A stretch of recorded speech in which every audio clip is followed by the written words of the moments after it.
Hey everyone, how's it going? I'm having a gentlemanly conversation with Jason, I think it's Unruhe, who runs Maoist Rebel News. There's a link in the description if you're interested in checking out his channel. Hi Jason, how are you doing? I'm okay. Good, glad to hear it. So, Maoism then seems a bit honest. Actually, Most I would, communists, I suppose. strictly speaking, I'm not a Maoist.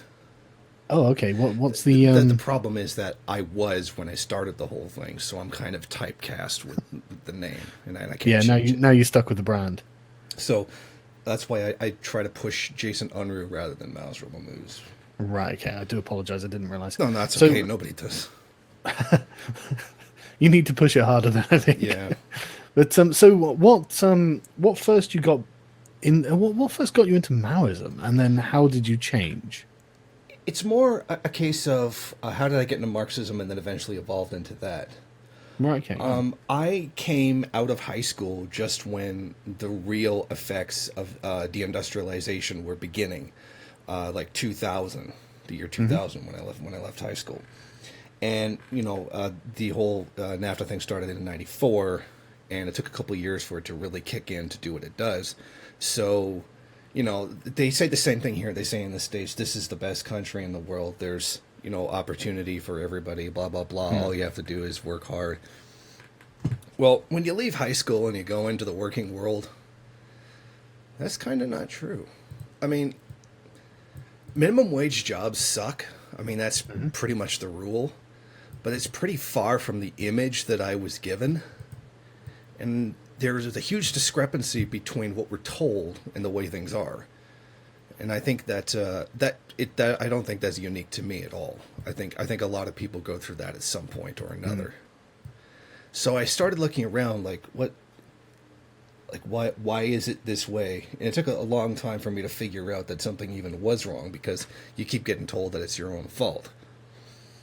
So I had this job at a furniture store.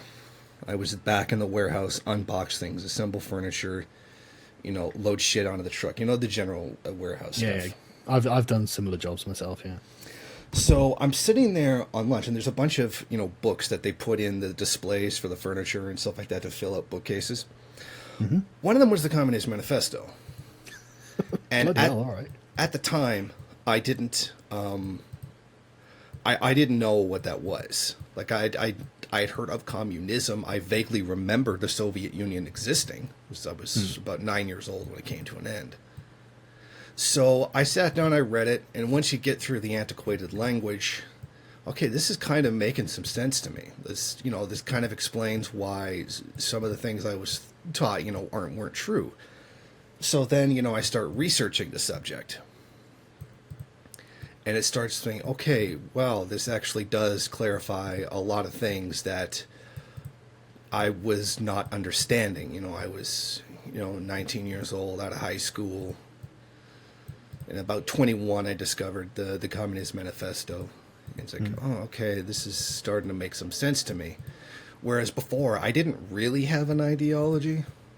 I was just sort of bleh, nothing. Default liberal. No, not even default liberal. I didn't care about anything. I didn't have any particular beliefs. I had some stupid ideas when I was in high school. I wanted people who smoked pot to be executed. Like, just really stupid Jesus. shit like that. But that was all emotionally driven garbage. It wasn't even an ideology. It was just being a stupid kid. But as an adult, I didn't really have any ideology until this came along and started explaining things. That it took years of, independent study whenever I felt like it to learn more about it. And then you learn Marxism, and then you understand the theoretical contributions of Lenin, and then you understand the theoretical contributions of Mao. And it sort of ties everything together. Right. And so how did you go from reading the Communist Manifesto to calling yourself a Maoist then? Well, you look at it online, you see Marxists, then you see Marxist-Leninists, then you see Marxist-Leninist Maoists, so you start investigating what each of the individual contributions are. So you say, okay, I acknowledge the contributions of Lenin when it comes to imperialism. That's correct. Then I understand the contributions that were put out by Mao. Okay, these are correct. The problem is that it kind of just stops there. It kind of just stops in like 1967 or 1968. And that's kind of the problem that Marxists face today, is that the ideology stopped evolving. Why do you think that was? I think due to the China turning revisionist, and then later the fall of the Soviet Union. That's what did it, and that demoralized a lot of people. A lot of people who are Marxist in terms of revolutionary spirit. It demoralized a lot of first world people, and then several third world movements continued to push on, which eventually petered out. We saw the destruction of the Shining Path. More recently, we saw the resignation of the FARC, agreeing to go into regular electoral politics, which is kind of not what you're supposed to be doing. But if you're giving up, that's kind of what it is. It is a bit bourgeois, isn't it? Yeah, it's literally the opposite of what you're supposed to be doing. But Yeah, I think they've already reached a point where the FARC is in a permanent stalemate, and it seems like neither side is really going to win. So I think a lot of the leaders just wanted to give it up, which is kind of the opposite of what you're supposed to be doing. And then we saw the very quick degeneration of the Naxalite movement in India, which is probably coming very close to its last legs, and the revolution in the Philippines, which is really turned into a total mess, and it's on its last legs right now. Yeah, their leaders are outright saying things that don't even make any sense. Like they're attacking Duterte, calling him a puppet of China, then calling him a puppet of the U.S., and then calling him a fascist. And it's like, he can't be all these things at once. You can't be a puppet of China and the U.S. That doesn't make any sense. He's an opportunistic piece of shit. Like, he'll just go with whatever will benefit him. It's better to look at him as a national bourgeois, probably a national comprador opportunist. Yeah, I see him as being a strong man. Yeah, he's like that. But in essence, he'll ally with whatever will help him work. He's not ideologically motivated. He's a pure opportunist. Yeah, I think he's in trying to improve his own power. That's how he comes. I mean, I'm not a great expert on him. Maybe I'm mischaracterizing him, but from everything I've seen, I would agree with that assessment. He's getting challenged more and more, so he's going to reach out to other groups. I mean, we had the insanity of the Philippine communists referring to him as the Filipino Hugo Chavez during the election. And what? That doesn't make I know. Why would they? That's what Joma Jose Sison, the chairman of the Communist Party of the Philippines, that's what he called him. Why? Because, frankly, Sison is probably going to die soon. I mean, he's really, really up there, and I think that this largely has to do with his old age, that he's lived in exile in the Netherlands for decades. Right. And the movement that he founded isn't going anywhere. It's dying. And I think this was his chance to be the peacemaker, try to make peace, give up the armed struggle, and then he has his legacy as the peacemaker. I think that's probably what he was doing. And there are elements within the party that don't agree with that. And there's struggles back and forth. I can believe that. Okay, so what was it about Maoism particularly that drew you to it? Because I'm going to be honest, I've studied quite a lot of communism. I've read quite a lot. I mean, in my 20s, I left university. I read the Communist Manifesto. I read Capital. I may have been a bit socialisty in my youth. But I never read Mao's Little Red Book or any other of his theorizing. So I don't actually know what his intellectual contribution to communism is. Could you give us a brief overview? Yeah. Mao's Little Red Book is basically like crib notes. Right. There's nothing terribly significant in there, but it's like a couple of quotations that can briefly explain certain things. It's just meant to be like a really dumbed down version that anybody can understand. Basically, Mao came along and he challenged the dogma that came from the Soviet Union that said, revolution comes from the workers of the advanced industrialized nations. That's the way Marx laid it down. But that literally didn't happen. That's not what happened at all. Mm-hmm. Revolution occurred in Russia, which was possibly the most backward of all European countries. Yep. And then as a result, those who were highly influencing the Communist Party in China were a group called the 28.5 Bolsheviks. They were a bunch of Chinese students who had studied in the Soviet Union and were bringing the ideas towards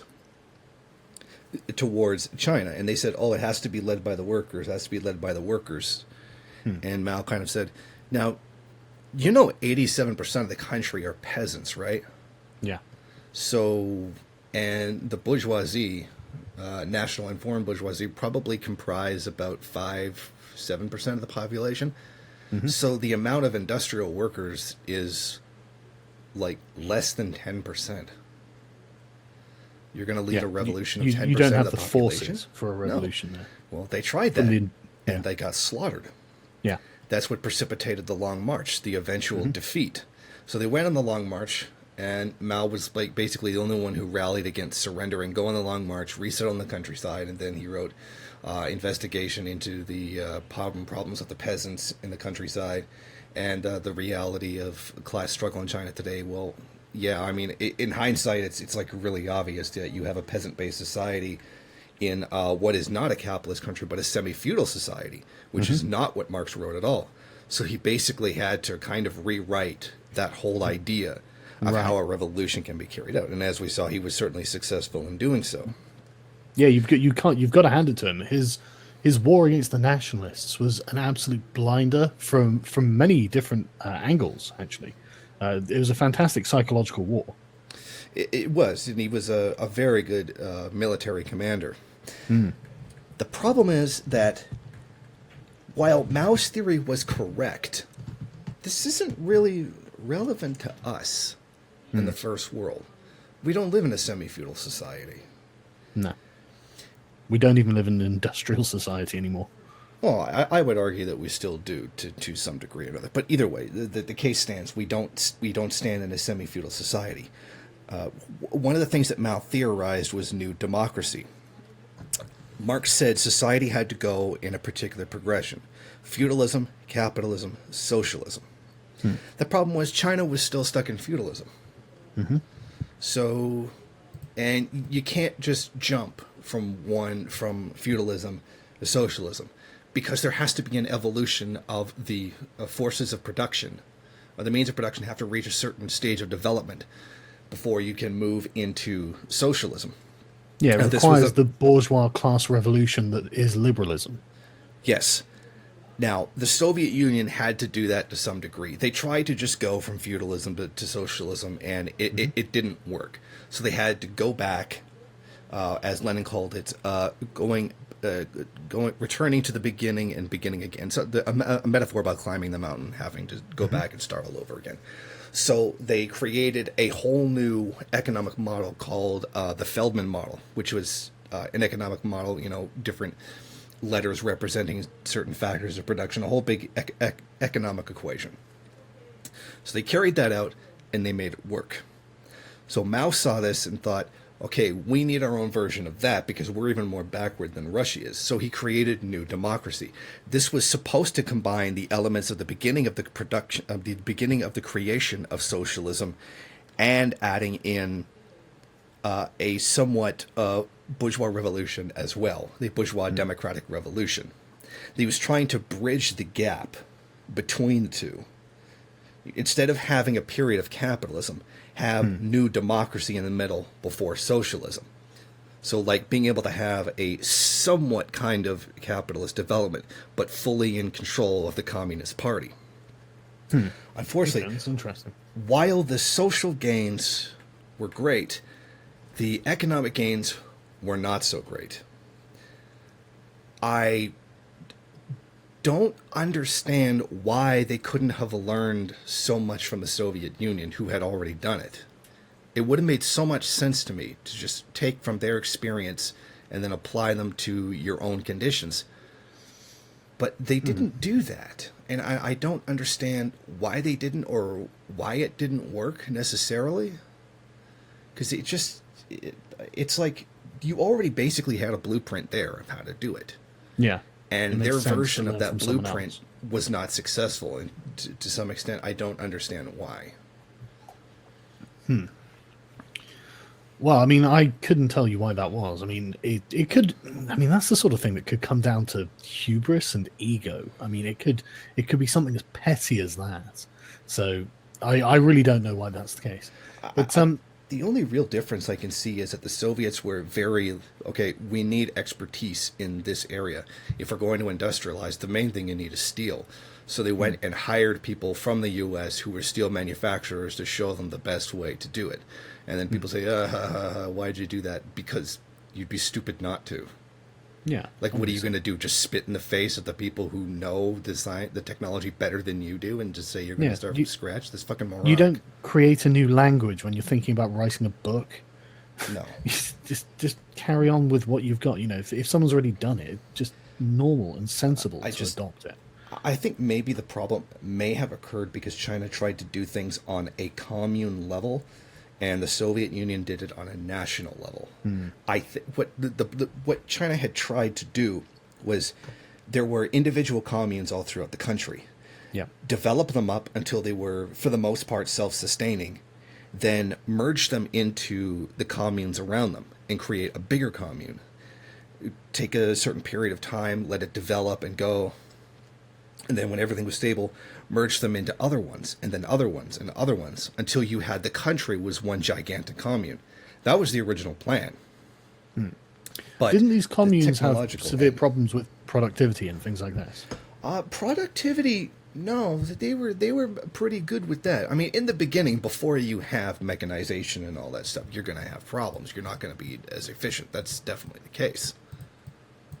I'm gonna have to double check that after the stream because like I said, I'm not massively knowledgeable on China, to be honest. But I was under the impression that the Chinese communes were not very productive at all, and that was one of the contributing reasons to, well, the deaths. Well, industrial wise, no, they weren't very. Fuck, you just used the word. What was the word you just said? Well, in regards to what? Sorry. The Productive. well, Productive, yeah. productive, yeah. Now, on the industrial end, they very clearly weren't. Right. Some communes suffered from idiocy, and they decided to lie about what their production output was. Mm-hmm. That's not a good thing. No, even Mao said, Especially "Don't when you're do that. centralizing the Don't entire do that. economy." It's going to fuck everything up. Don't do Yeah. that." And then they did it anyway out of pure ego. Fear. I would think fear, probably. I mean, what No. happens when the... Sorry, go on. No, they said don't lie because it's going to screw everything up. I don't think that they were afraid. They were trying to be boastful. Individual commune leaders were being boastful. They were reporting false numbers to the guys upstairs. And then later on, the problem was Soviet aid, both financial and technological support, was pulled from the country, because then what precipitated the Sino-Soviet split. So they weren't getting help from the Soviet Union anymore. Right, okay, that's interesting. So, you don't think that there are sort of underlying structural problems with Marxism?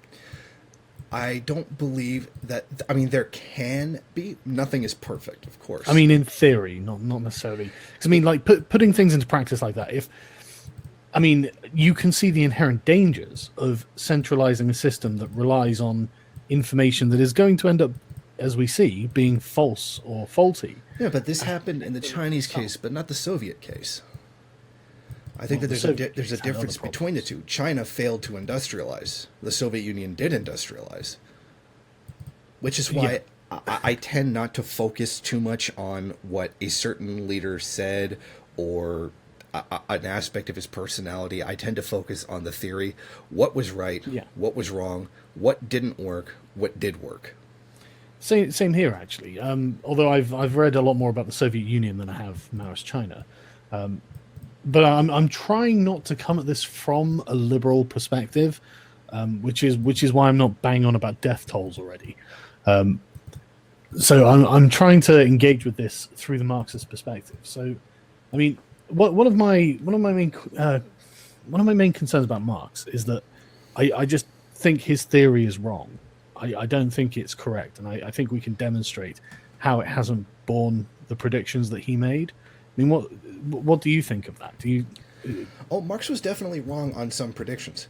I don't think that his theory is wrong, but they didn't manifest themselves exactly the way he thought it was going to. It looks like they did the exact opposite.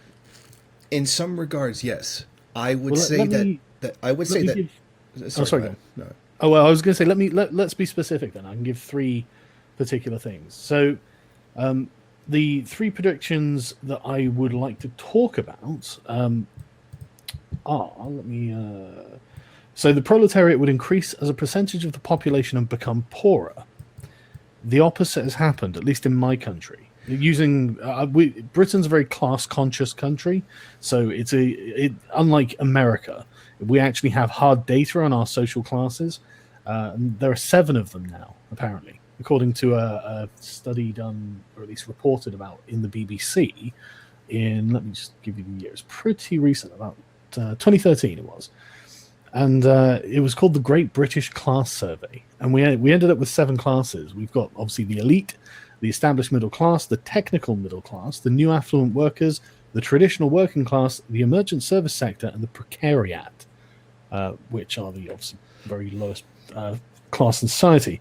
And so it's interesting because, I mean, you can use any country as a model for this as well. I actually have all of the data courtesy of Steven Pinker, who provides it all in his Enlightenment Now book, to explain just how capitalism is actually making the entire world bourgeois, slowly but surely, which must drive Marxists crazy. To which I can perfectly understand. Inequality did not manifest itself the way he predicted.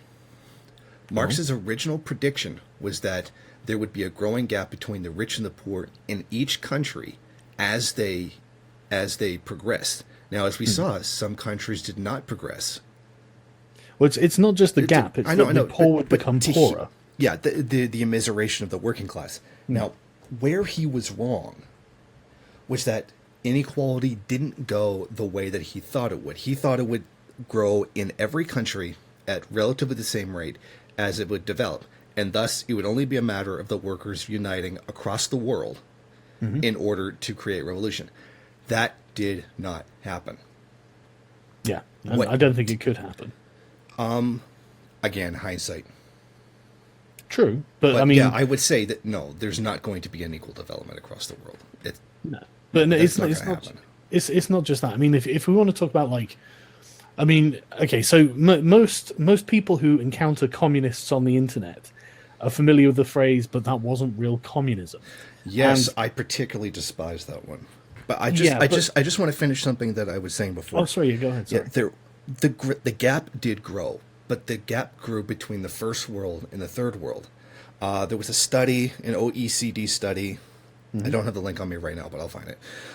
Where the wealth inequality between the advanced countries and the poor countries was 1 to 12 in like the 1850s.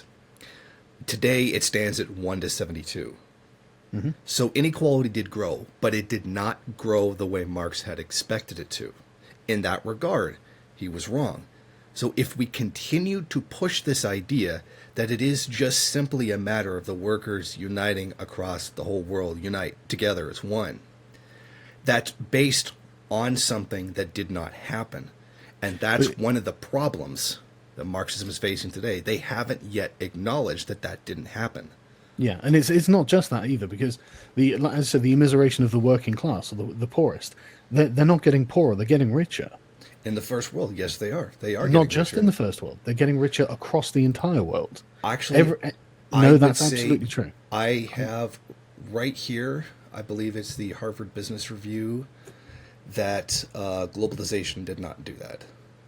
I'm afraid that they're wrong then. The data shows you're telling that there are just less people in poverty now than there were than ever before. Well, it depends on how you define poverty. Yes, if you term it in that way, yes, but it's the inequality. Yeah, but the inequality isn't actually a problem. Inequality doesn't hurt someone. If you've got £500,000 and I've got £10 billion, you still have £500,000. No, despite the fact that not my necessarily.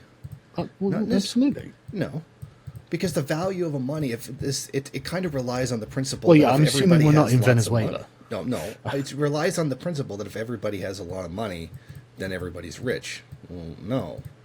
If everybody has like £500, then that £500 isn't worth that much anymore. Yeah. Well, okay. So the purchasing power of money. Okay. So I'm not saying that everyone has to be a millionaire or something like that, but the purchasing power of their money allows them to get an extremely high quality of life, the highest quality of life that the poor have ever had anywhere in the world, anywhere in all of history, and that's in this is in the third world now. I mean, like all across Africa, mobile phone towers are going up because they are just they are actually able to afford these things. It's a huge booming market for mobile phones. I don't think it's the way that you're representing it. It's not like everybody's having them. There is a growing middle class. Yes. Yeah, I didn't say everybody. I said that people are getting wealthier, and even the poorest people are getting wealthier. I mean, in the last... let me find the numbers, because it's really staggering. So, talking about extreme poverty, here we go. So, this is people who lived on less than $1 a day. In 1820, it was 90% of the world. In the year 2000, it was 30% of the world. Yes, but what was the purchasing power? I haven't got that on this graph, I'm afraid. That's kind of pretty important. Well, sure, but I mean, the purchasing power of $1 is pretty good. It is within a certain context. For example, one of the poorest countries is Ghana, and they make $2 a day, and then they say, well, it's cheaper to buy things in the third world than it is the first world. Well, that's not true if you live in the third world and you receive a third world wage. Sure, it's $2 a day, but a loaf of bread costs $2. Not in Ghana, it doesn't. Yes, it does. Sure. I would be very surprised. I mean, a loaf of bread doesn't cost $2 in my country. Why would it cost $2 in Ghana? Because it's more expensive to produce. No, I mean that one's literally true. Like true. You can have there's a purchasing power calculator that you can get online. That is true. No, I don't think it's true. I mean, like it's just the data shows that people are... I mean, there is no downside to capitalism, really.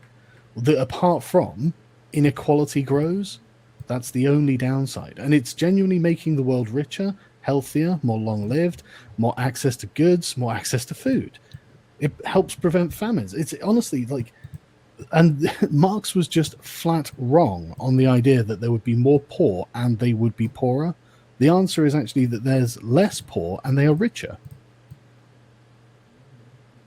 No Marxist claims that capitalism doesn't generate any wealth. That's No, I didn't say that. But Marx's prediction was that there would be an increased number of poor people and they would get poorer, and that was just flat wrong. Within a certain context. This also doesn't take into account things like infrastructure, etc. If you're talking about a rising tide lifts all boats, but it's only going to lift so many. Like the inequality continues to be the issue. There's a reason why 95% of the world's clean water is used by 12% of the population, and this is still an ongoing problem. I'm not saying there aren't still problems. These increases don't really mean anything in the long run because the problem still remains. I think they mean everything in the long run, and I think they mean like more than I from the first world would be able to truly understand from someone from the third world. You know, from that perspective, where your whole life and your family's entire existence has been mired in absolute poverty, and then suddenly you can afford to get a mobile phone, or you can afford to buy clean water, you can afford to have something that none of the people in this country have ever had before, unless they were fabulously rich, say, then I think that matters. I think that really, really matters. Yeah, in this isolated example, that would be true. But we're not dealing with an isolated example. That's a massive. No, it's a you're saying, common okay, somebody thing. would have access to more if they have more money. Well, yeah, of course they would. But it's not that simple. Well, I didn't. What do you mean? Like, I'm saying that they do have these things. It's not theoretical. This is factually demonstrable with data, and So that inequality in water access, like, are you saying that it doesn't exist, or no, I'm saying that it's reducing. That this is the problem. no? Like, It's kind of true. no, no. Listen, right. What I'm saying is it's in progress. Capitalism is currently in the process of making the entire world clean, healthy, and making human beings wealthy and happy and rich and long-lived. Like it seems to me absolutely insane to If to that's try and true, then change. why the does 80% of the people, 80% of the population live on less than $10 a day? Because $10 a day goes a long way in these countries. No, it doesn't. It does. It does. No, it doesn't. It does. I It can absolutely I could does. show you the actual thing that shows the purchasing power of these things. We can go into that another time if you want. We can have another one of these conversations. Well, like, afterwards. it's kind of I haven't got that important. data. It's essential to my point. Well, I don't agree with you then, because as far as I'm concerned, the data I have here, and this is data that I think is solid. The world is just getting better. I mean, why? Yeah, as how long would as these you don't people's lives be improving by the metrics if they weren't actually able to gain more access to goods and services and healthcare and all the other things that you need to improve your life? These things are not growing to the way that you're making it sound. The I purchasing don't the agree. purchasing power parity is actually very important because it does prove the point that I'm trying to make. Well, I'll need to see the data you're using then. I've got it. You want it? Sure, yeah, send it across. Okay. Do you want it over Skype? Skype or here is fine. Either way. Okay. How do I put? If I put something in the chat in here, will that show up for the public? No, it's just for me. Okay. Then I'll put it on Twitter then. Right. Okay. What page do you want me to skip to so we can see the? I things don't we're remember about? what exact page it was. Right. Okay. Is there a phrase that I could search for that you can remember off the top of your head? Try to remember. Wait, I might have something that's easier. Okay. So I'm looking at the graphs here. These are US and UK. What in here am I looking for? Just to save me the time of reading hundreds of pages. Well, okay, I just linked you something that would be faster. Right. Okay. It's the amount that you can purchase with the money. Like, Yeah. No, okay, I know. yeah, $10 is more than $2, of course, but what can you buy with it? Well, you can buy a lot more in these countries because No, prices are lower. You can't. You can. Okay, I'm just gonna pull up the actual thing.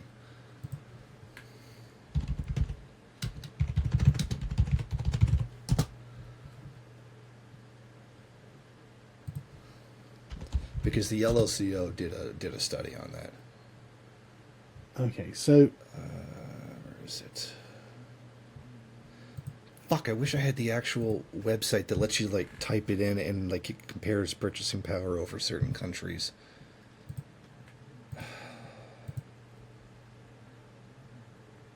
and I've got one here. What's the name?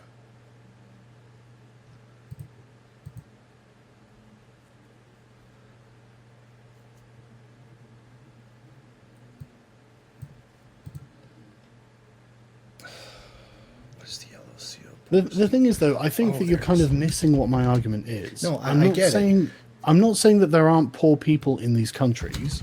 There are, obviously. There's a reason we call these countries third world countries. What I'm saying is these countries are getting richer. So when you say, well, look at, if you take a snapshot now, you can see poor people in Ghana. Yeah, I agree with you. There are poor people in Ghana, but there are less poor people in Ghana than there were 30 years ago. And in 30 years' time, there'll be even less, and less, and less, and less. And if we keep going as we are, eventually there won't be poor people as we understand it today. That's like a rising tide lifts all boat kind of thing, which isn't going to happen.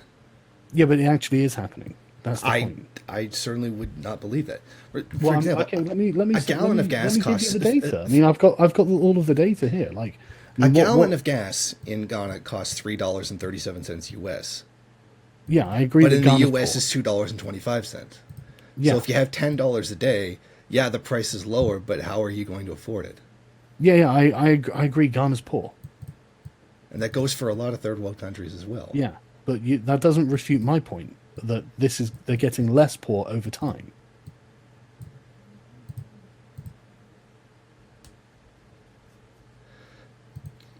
Capitalism plus state healthcare, education infrastructure, and modest subsidies. The countries are richer, but not necessarily the people themselves. Does that make sense? Yes. The country. If you study it, the World Bank is actually moving the goalpost. Okay, well, I haven't seen that, but the data I have here, if you want to see it. Well, I'm sure you do have data. I'm not denying that. I've got buckets of data here. I've got huge, this is, Steven Pinker has really gone out of his way to get all of this information and compile it in a really convenient PDF, which is, honestly, I couldn't thank him enough. But I mean, if you just look at calories per person per day over the entire course of the world. Oh yeah, that's definitely gone up. Yeah, it's not just gone up. It's gone up by 50%. And yes. now we have an obesity crisis. So that's the opposite to what happens under communism, or any kind of Marxist or socialist order. So you think people could just get poorer under socialism? I think it's inevitable. No. Then how did the Soviet Union double their life expectancy? Because technology was being improved in capitalist countries. So the gains of socialism are literally the product of capitalism.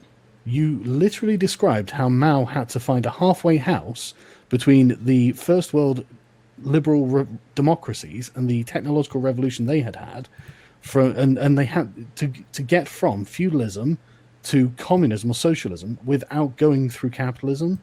Yeah, your entire structure relies on that's an evolutionary point. It's supposed to go through that. It's it's all thanks to capitalism. By that logic, everything in capitalism is thanks to feudalism. No, because feudalism was the thing preventing. It is. No, listen. Feudalism was the thing preventing the development of capitalism. That's why the French nobles and merchants, when they were talking to the king, they were just leave us alone. And in Marxist theory, we understand that when a system comes up, when an evolutionary stage happens, like feudalism, eventually it runs into its own barriers. It cannot progress past a certain point, and it must be overthrown so that the next one can come through. I don't even know if that's true. And we can under go back feudalism, to we would have had capitalism? Sorry, say again. So under feudalism, we would have had capitalism? No, feudalism was actively preventing capitalism. Yeah, that's the point I just made. Yeah, but when I don't a system think capitalism comes up will actively prevent communism. Yeah, it is. Collective owns of the means of production, or individual owns of the means of production. It's actively preventing socialism, isn't it? Yeah, it's supposed to. Yeah, it's part of an evolutionary step.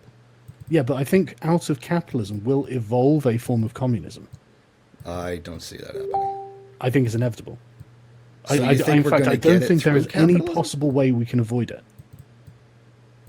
Now, I think we're going to have to argue about what the definition of socialism is. What do you mean? Just the state socialism from each according to their need, ability to each according to their deed, right?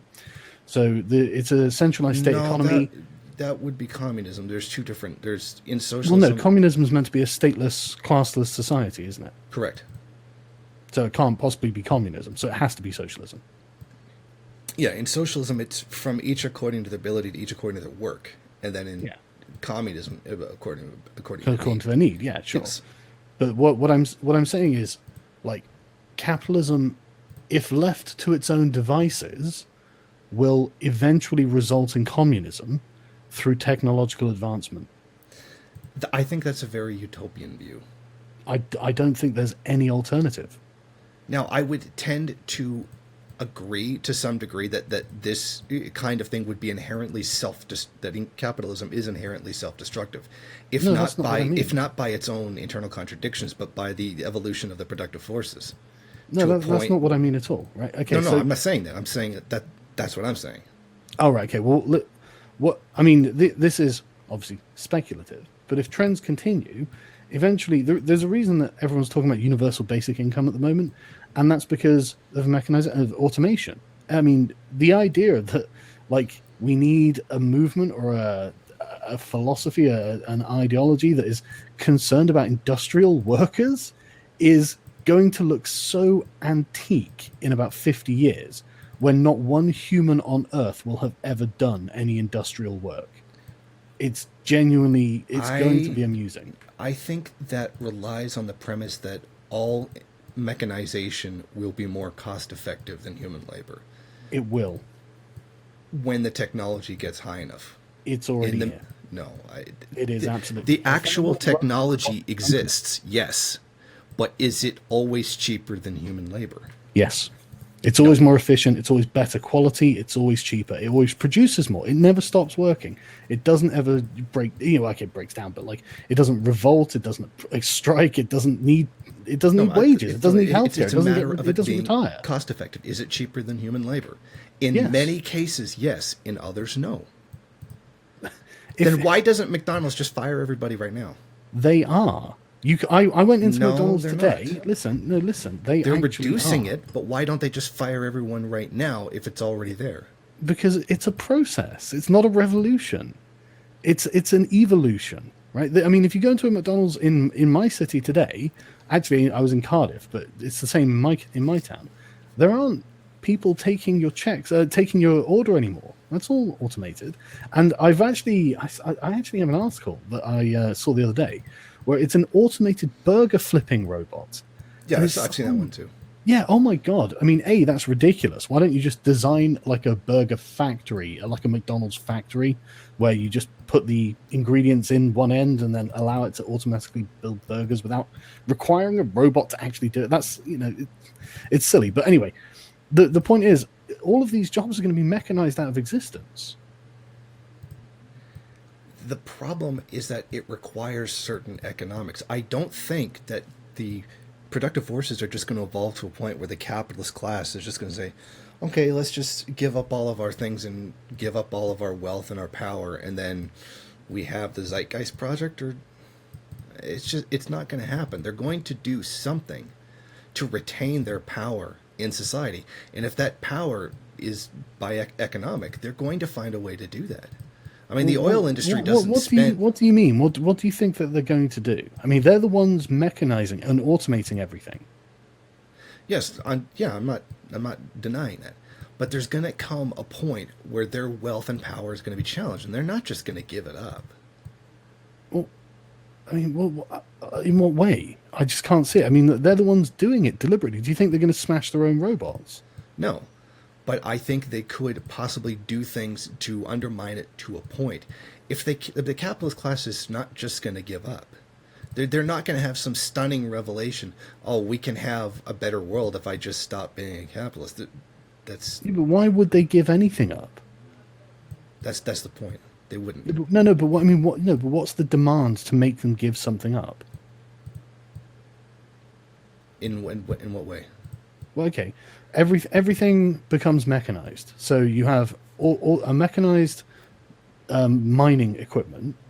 You have, I mean, you may well, I imagine that at some points in this process, there might be a requirement for, say, a human driver for a truck or something. But even then, Google have got automated self-driving cars. Yeah. So it may well be that, I mean, in like 50 years, the mining equipment draws material out of the earth. It's processed in an automated process.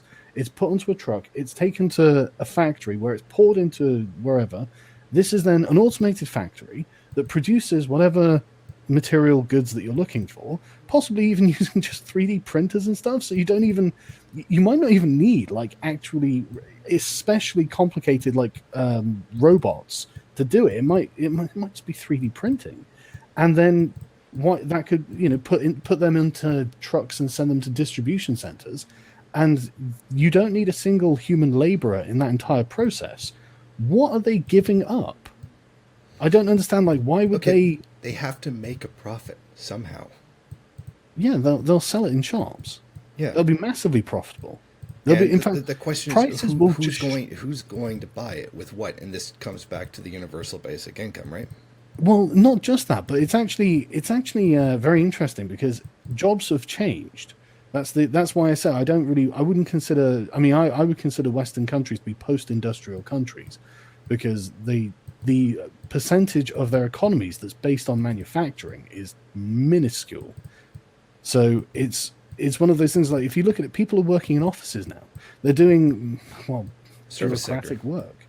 I mean, don't get me wrong, it looks like soul-crushing nonsense to me, but again, yeah, and you're right. This is where the universal basic income comes in. But I do think that there will be other jobs. I mean, like the internet is really. I mean, like what we do on YouTube now is really revolutionary, and there are so many small content creators who aren't. I mean, if they were getting a UBI, then they would effectively be small, like professional content creators who perhaps don't earn very much above the UBI from donations on crowdfunding or whatever. But that's a career, that's a life, that's them No, producing. I get it, but the That's the effect is communist dream. economic.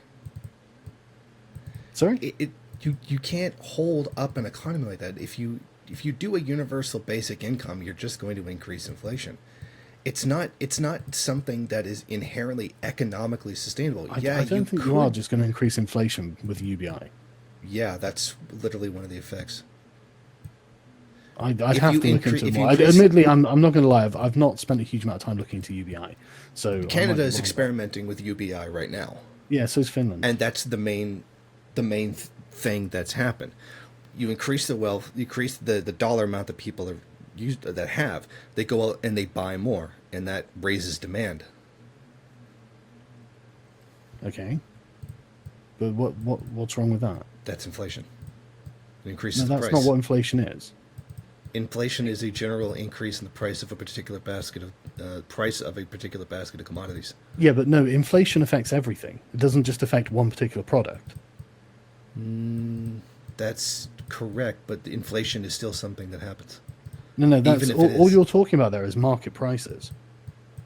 If something's in high demand and low supply, then yeah, sure, the price will go up, of course. When there's a particular basket of commodities that's used to measure inflation, those ones are going up.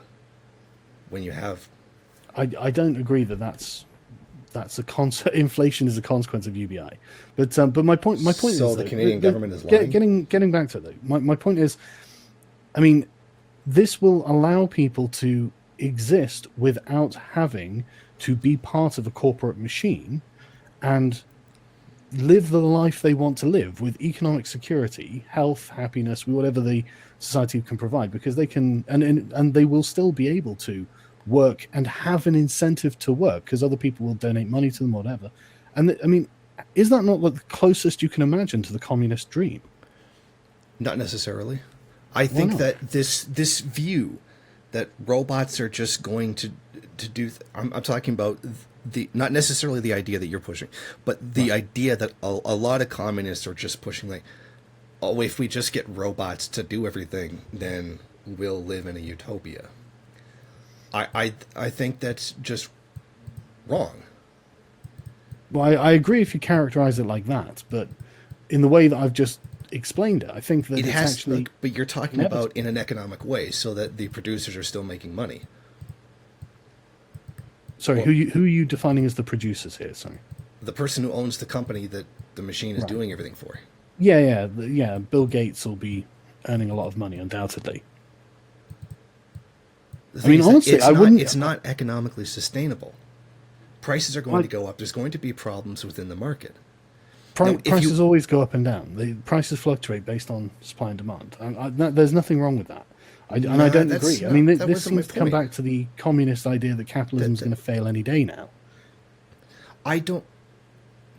That's not really not the market prices going up and down wasn't my point. Well, you said prices are going to go up, and it's like, well, yeah, but they also No, go there's down. going to be an inflation. Yes.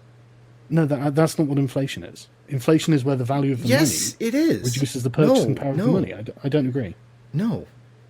The amount of money is not what inflation is. I General disagree. prices in an economy is what inflation is.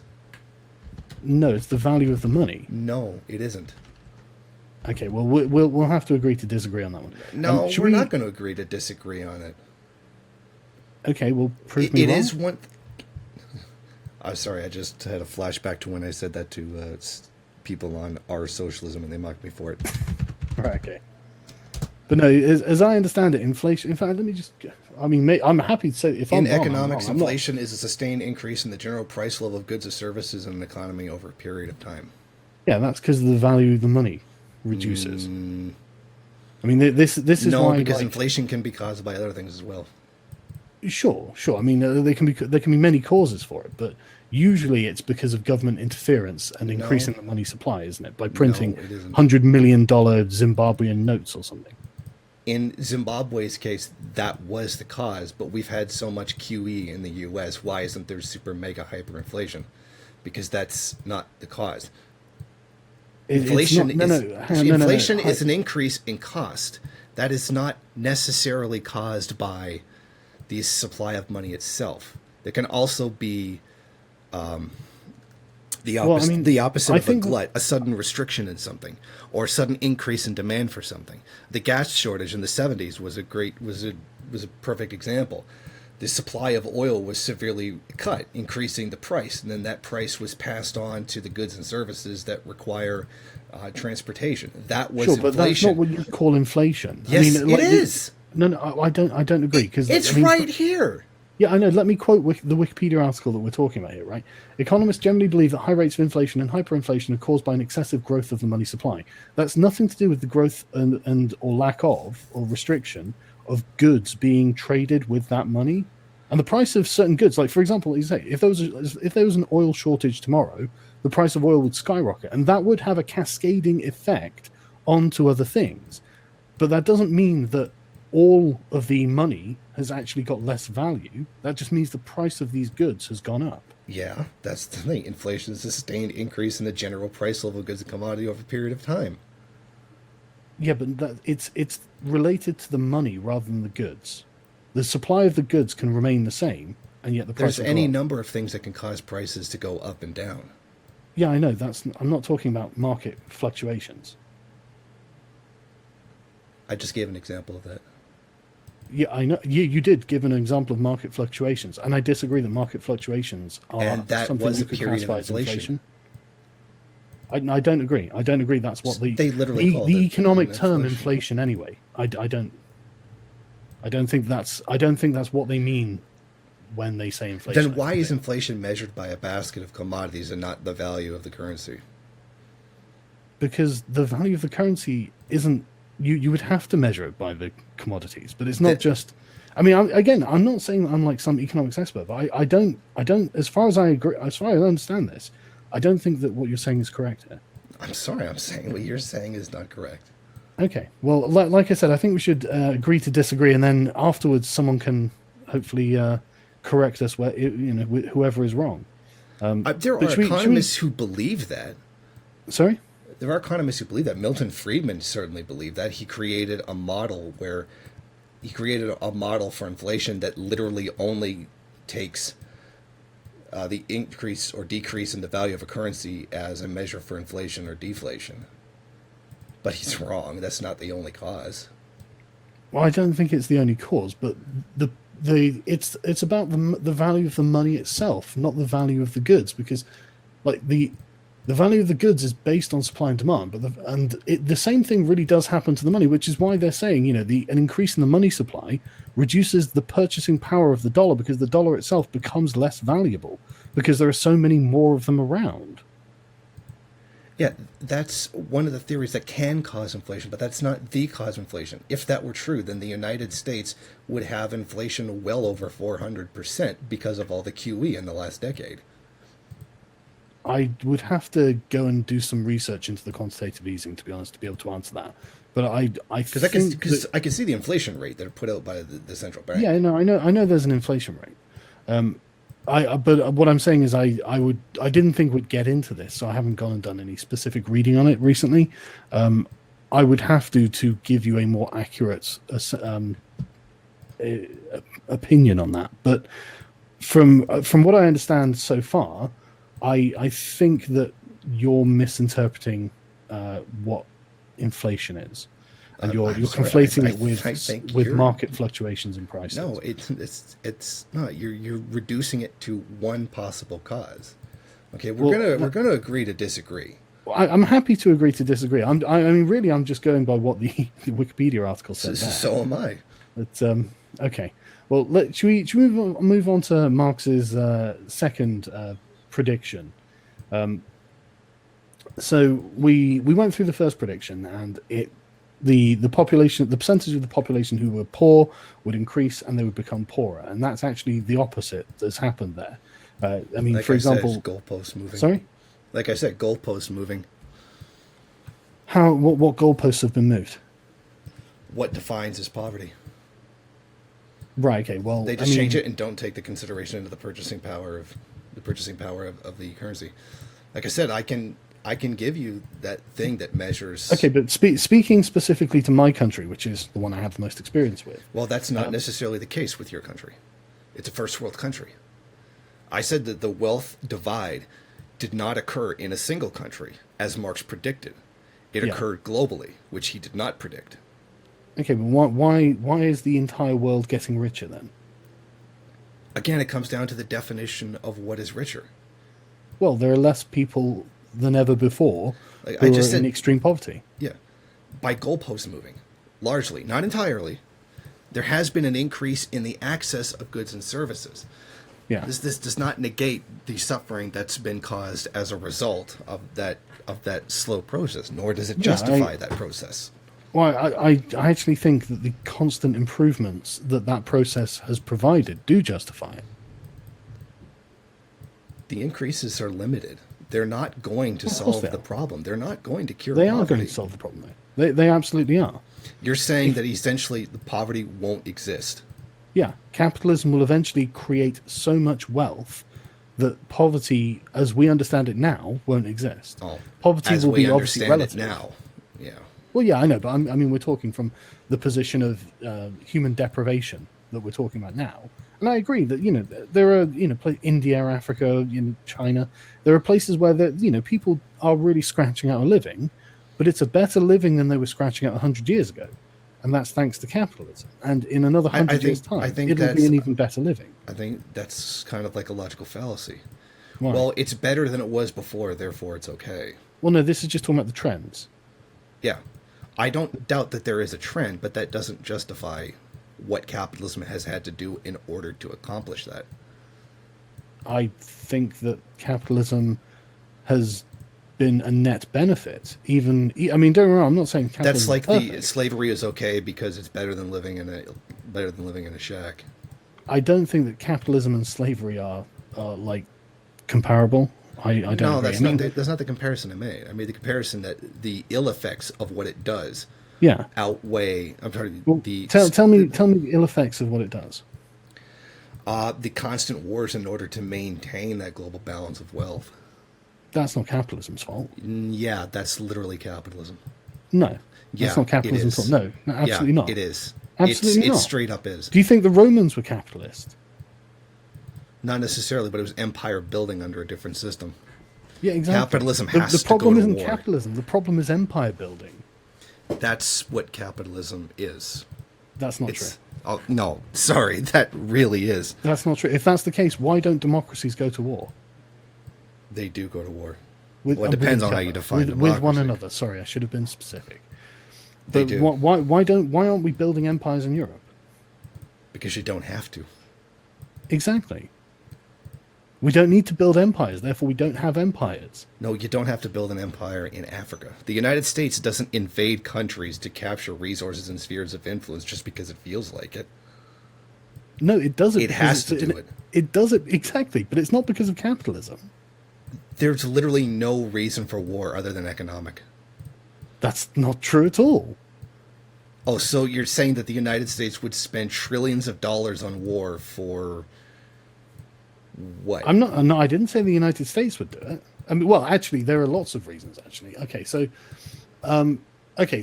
it depends where you are and who you are and the culture you have and the people around you. So there are Sorry, lots of different wars and reasons. For example, economic. I'll give you a slew of examples, right? So you have in, say, ancient Greece, honor is a huge issue. The city's honor was a huge issue, and cities would go to war over perceived slights.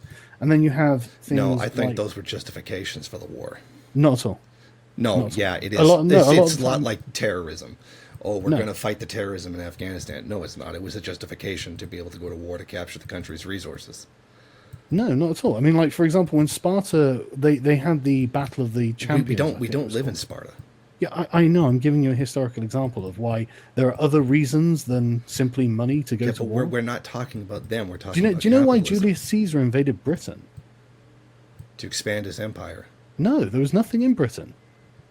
When they So conquered you're saying- Britain, when Claudius conquered Britain and took Carathacus back to Rome, he was amazed. He was like, what possible reason could you have to covet our mode huts? It was for glory.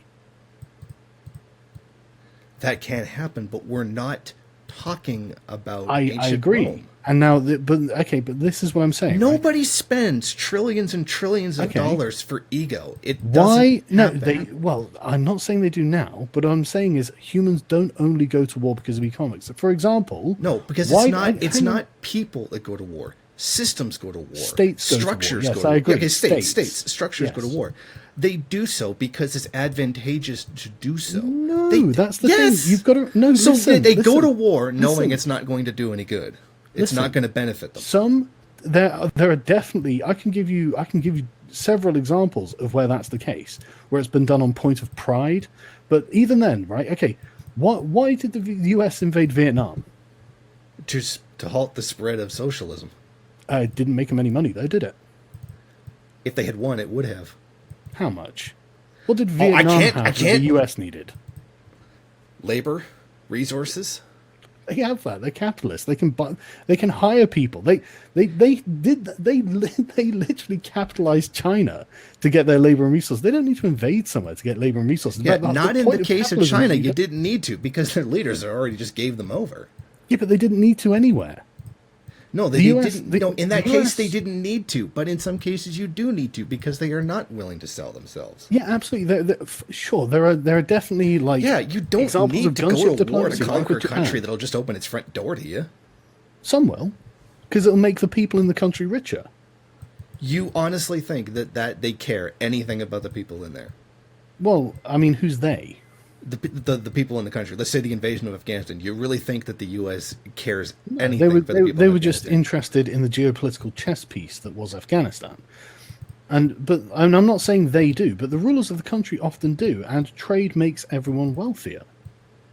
Not necessarily.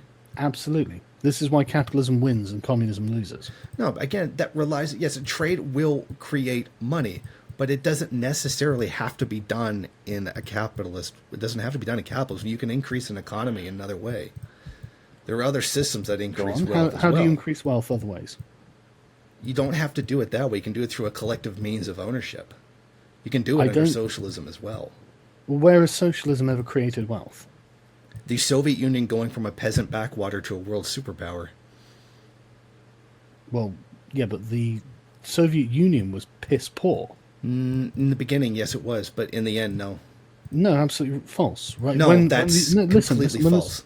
Okay, when Actually, the it was Soviet actually around the end. The Soviet Union was very comparable to the United States. No, in it fact, wasn't. yeah, it is here. And Here- no, here's no, the anything CIA was. saying. Okay. Listen. Here's listen, the CIA acknowledging it.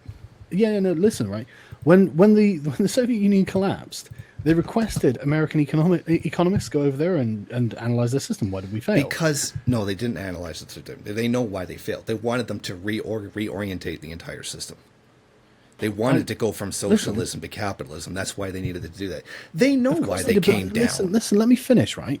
The economists assessed that the Soviet Union was about half as wealthy as it could be, given the resources that it had at its disposal, and it was because of socialism. Socialism doesn't create wealth like capitalism does, It doesn't create it like capitalism. or even anywhere near. Like, I mean, if wealth is created under socialism, I mean, why is it such a failure in other places?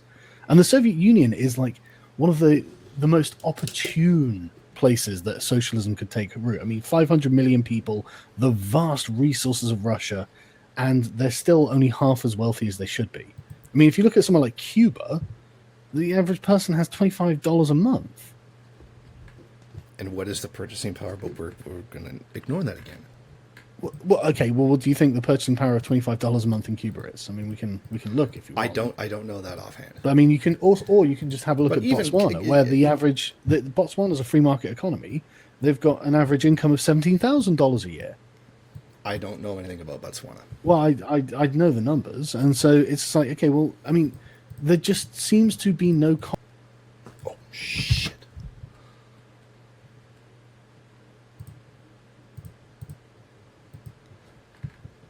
Sorry. I hit the exit button.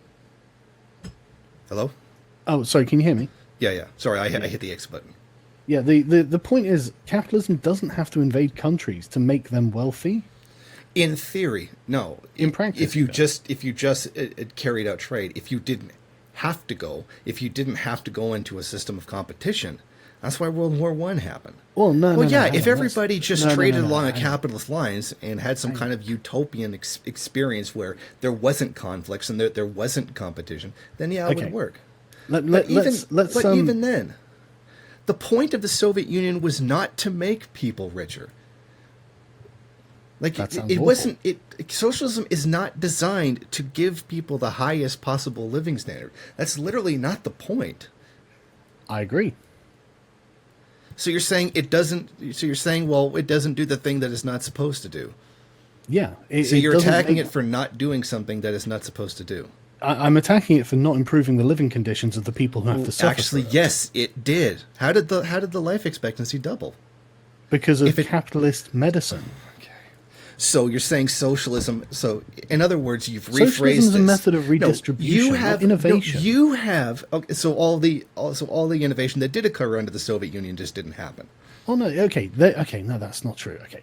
So there is government directed innovation, right? So the centralized state does innovate according to its whims and according to its needs. In a capitalist system, it's a free system. And so this means like there are many more people all working on their own projects, and every now and again something amazing pops up, like an Elon Musk pops up and puts a car in space, and silly things thanks like for that. this. That totally helped us out. Yeah, I know, it's fucking. I mean, I guess when you've got an excessively wealthy system, they do stupid things with their wealth. I would rather see him do philanthropy as well. But you also have to keep in mind that a lot of this comes from plunder of other countries, which the Soviet Union in the later years is actually guilty of. Yeah, I know. Well, okay, let's discuss the state, because that's, I think, the most important thing. Because I think you have to remember that geopolitics between states is not dependent on their economic systems in the way that I think you're thinking of it. Not necessarily. I think it'd be better to think of a state as the mechanism behind a particular class of individuals. I don't think it's any secret that the government of the United States works for the capitalist class, and that there's somewhat of a collective interest among all capitalists in the United States to get access to certain resources, etc. And in socialist states, there is a necessity to get a hold of resources, etc., in order to survive. Okay, I think reducing it merely to the state is wrong. Yeah, I agree, but I think it's more complicated than how you've laid it out there. I think that's a Marxist interpretation of what the state is, and I'm not saying it's necessarily wrong, but I think it's incomplete, right? So. Listen, a state is a discrete political entity that has the monopoly on force within its borders, right? And so it can be any. I mean, not necessarily have the monopoly on force, but the sovereign. We'll call it the sovereign. You're phrasing it like the state is some kind of autonomous entity. It isn't. No. Let me finish, right? So a state is a sovereign power. And it can be comprised in many different ways. For example, you can have feudal, you can have communist, you can have capitalist. It doesn't really matter, but it's about the centralization and direction of power within that society and how that interacts with other states outside of it. So it doesn't matter that America is capitalist. If America was a communist society and the Soviet Union was capitalist and they were trying to turn Vietnam capitalist, the Americans would invade Vietnam to stop them going capitalist, because that would undermine their own power and influence in that region. So they don't have to do it for money. They don't have to do it for pride that or would be glory. for money. They do it for power. Sure, That would be for money. Sorry. That would be for money. That would be economic. Well, no, economics is a component of power. I'm going to have to disagree with that one. It has a great deal to do with it. Yeah, I said it's a component of it. There's another component, like human resources, is a component of your power. In terms of a state, and I would say economic is probably just about all of it. Well, that's because Marxism is a materialist philosophy, isn't it? Yeah. And that's the Marxist lens that you're speaking through, isn't it? Not necessarily Marxist-Leninist, but Marxist, yes. Yeah. And so, yeah, I mean, if you're looking at it through a Marxist lens, you don't think about the other resources that a state has. I mean, like cultural... Yes, and that's also economic. No. No, what I mean is like... What other resources that aren't economic? Loads. There are the human capital of a country aren't necessarily economic resources. For example... Yes, they are. No, they're not. Yes. No, they're not. That's what economics is, a science of the allocation of resources. That would include human labor. No, I'm not talking about human labor. I'm talking about cultural influence. I'm talking about... cultural influence just serves economic influence. I think that's the Marxist idea. I think that's pretty much panned out to be true. But even then, okay, well, let's go for... I mean, you can use the example of Sparta because it's such a glaring one. Sparta is not a country that capitalism. had no economy, effectively. They used iron coins rather than gold coins. But they had tremendous human capital in professional soldiers. I'm sure they do, but what does that have to do with capitalism? The point is, the economy is one component of the power of the state. The state under one system is not the same as the state under another. I know. That's why I'm saying so it's then only why one are you component. giving the example of Sparta? Because we don't live in those times. Because it's an example of a state where the economic power of the state was a very small component, but the cultural and human capital was a massive component. Then. Like, your example is irrelevant. It can be true, but it's irrelevant. It's to demonstrate to you that economics is not the only source of power for a state. That's all. Yeah, if we take it out of the context of capitalism. I suppose there are that elements to there. But people just don't build empires out of pride. You'd be surprised. I'm sure that's a motivating factor, but that's not why people do. Culture. You can tell the public that. You could tell the public it's about fighting terrorism. You could tell the public that it's about fighting communism, but it's economic, pure and simple. Yeah, but it depends on the state. I mean, okay, it depends on the state. It depends on the way it's governed. It depends on the power structures within it. But what I mean is, it's not just as simple as saying capitalists want to invade countries. They actually do it because they kind of do. No, they don't. They keep Listen, what you're saying, they keep pushing for it. What you're conflating here is the fact that the US is the hegemonic power of the world, and to maintain its dominance, it has to prevent the rise of competing power centers. And that would be called competition. Yes. And states are always in competition with one another. Yeah, that's a huge part of capitalism is competition. You have a group of capitalists in the U.S., a group of capitalists in Russia, and they are competing with each other. And each of them wields their particular state to carry out their particular interests. It's not that simple. Yeah, actually, it really is. No, it's simple. Really not. It's really not. For example, you're starting to come off like an ANCAP here. Why? Well, if we just got that, if that thing just doesn't exist, like it. What? No, I'm not saying. Look, I'm not saying none of these things. I'm not saying anything that we're saying doesn't exist. I'm saying they all exist. In fact, I'm saying that there are things that exist that you seem to fail to recognize. Sorry, but these other things can be possible factors, but they are not the reason why they happen. Yeah, but what I'm saying is they can be the reason why they happen. And No, I think the example... no, listen. The example of the invasion of Vietnam is a great one that refutes what you're saying here. That's very much an economic move. I don't agree at all. I don't think that economics was... No, you said yourself it was designed to stop socialism from spreading in Asia. Yeah, to keep economic control over the area. Okay. Okay, what do you think spheres of influence are for? it's for power, and economics is one aspect of power. No, it's the main part of it. Without economics, you don't have any power. It doesn't. You can't just say it's the main part of it, because Yes, not all states yes. are the same. I can.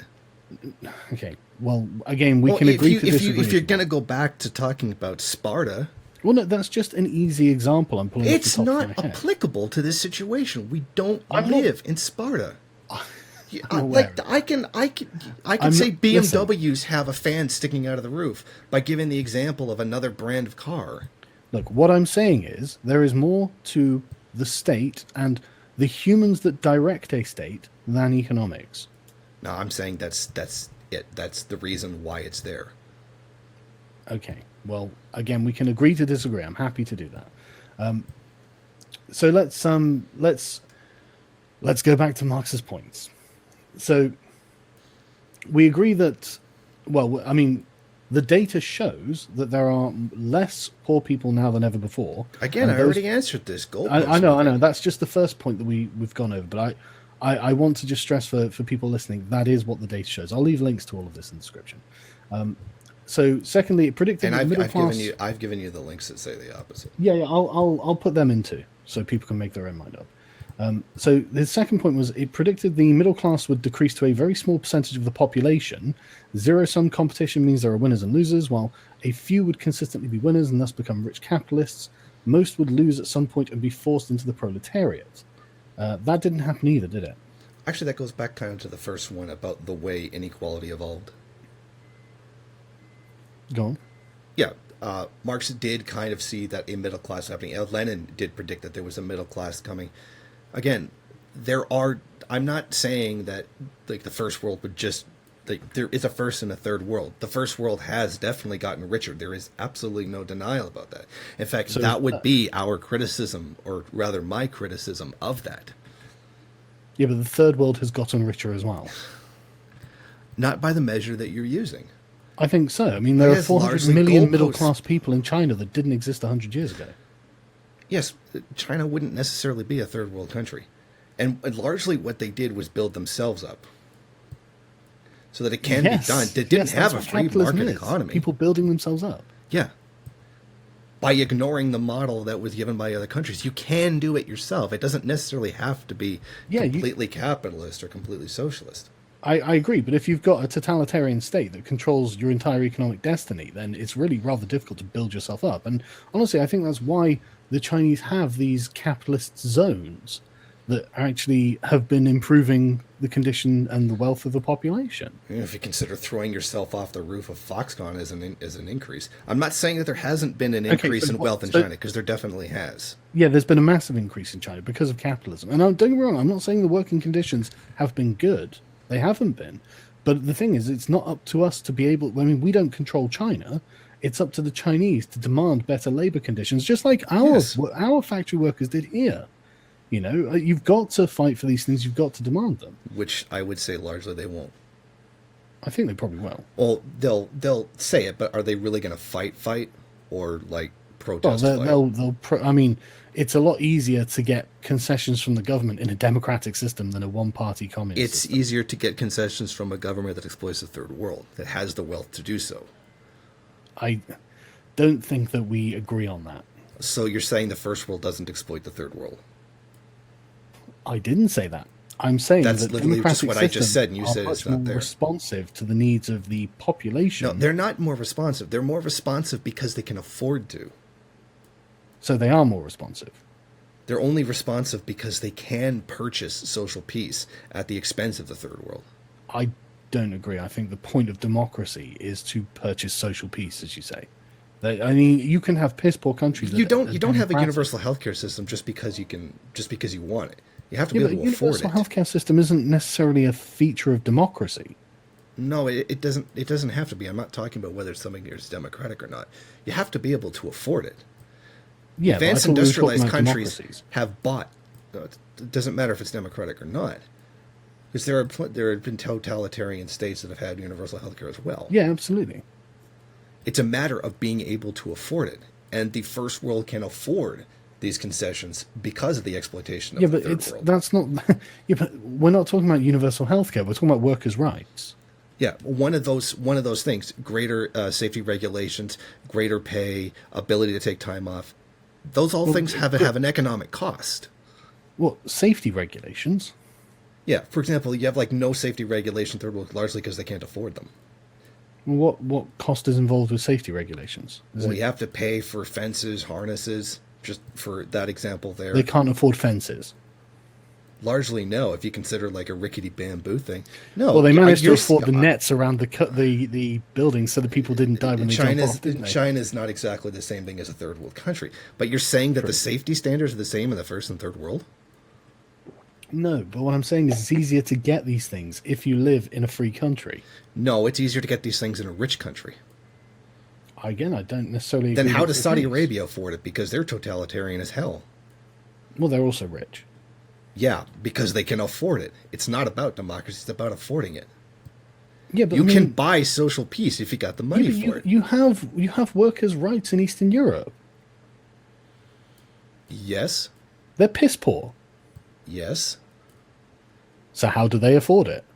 They don't afford them to the same degree we do because they're They not on have the to. same The level of wealth. EU enforces it. Well, they're subsidized by the state largely. Okay, but what I'm saying is poor countries can still have And these they things. can afford it. But again, you're arguing Well, yeah, okay, but degrees that's of wealth. an asinine point. Like, oh, you can't No, have it's something not you an can't afford. asinine point. Of You're saying course the it is. ability to afford things in a society isn't connected to their ability to have them?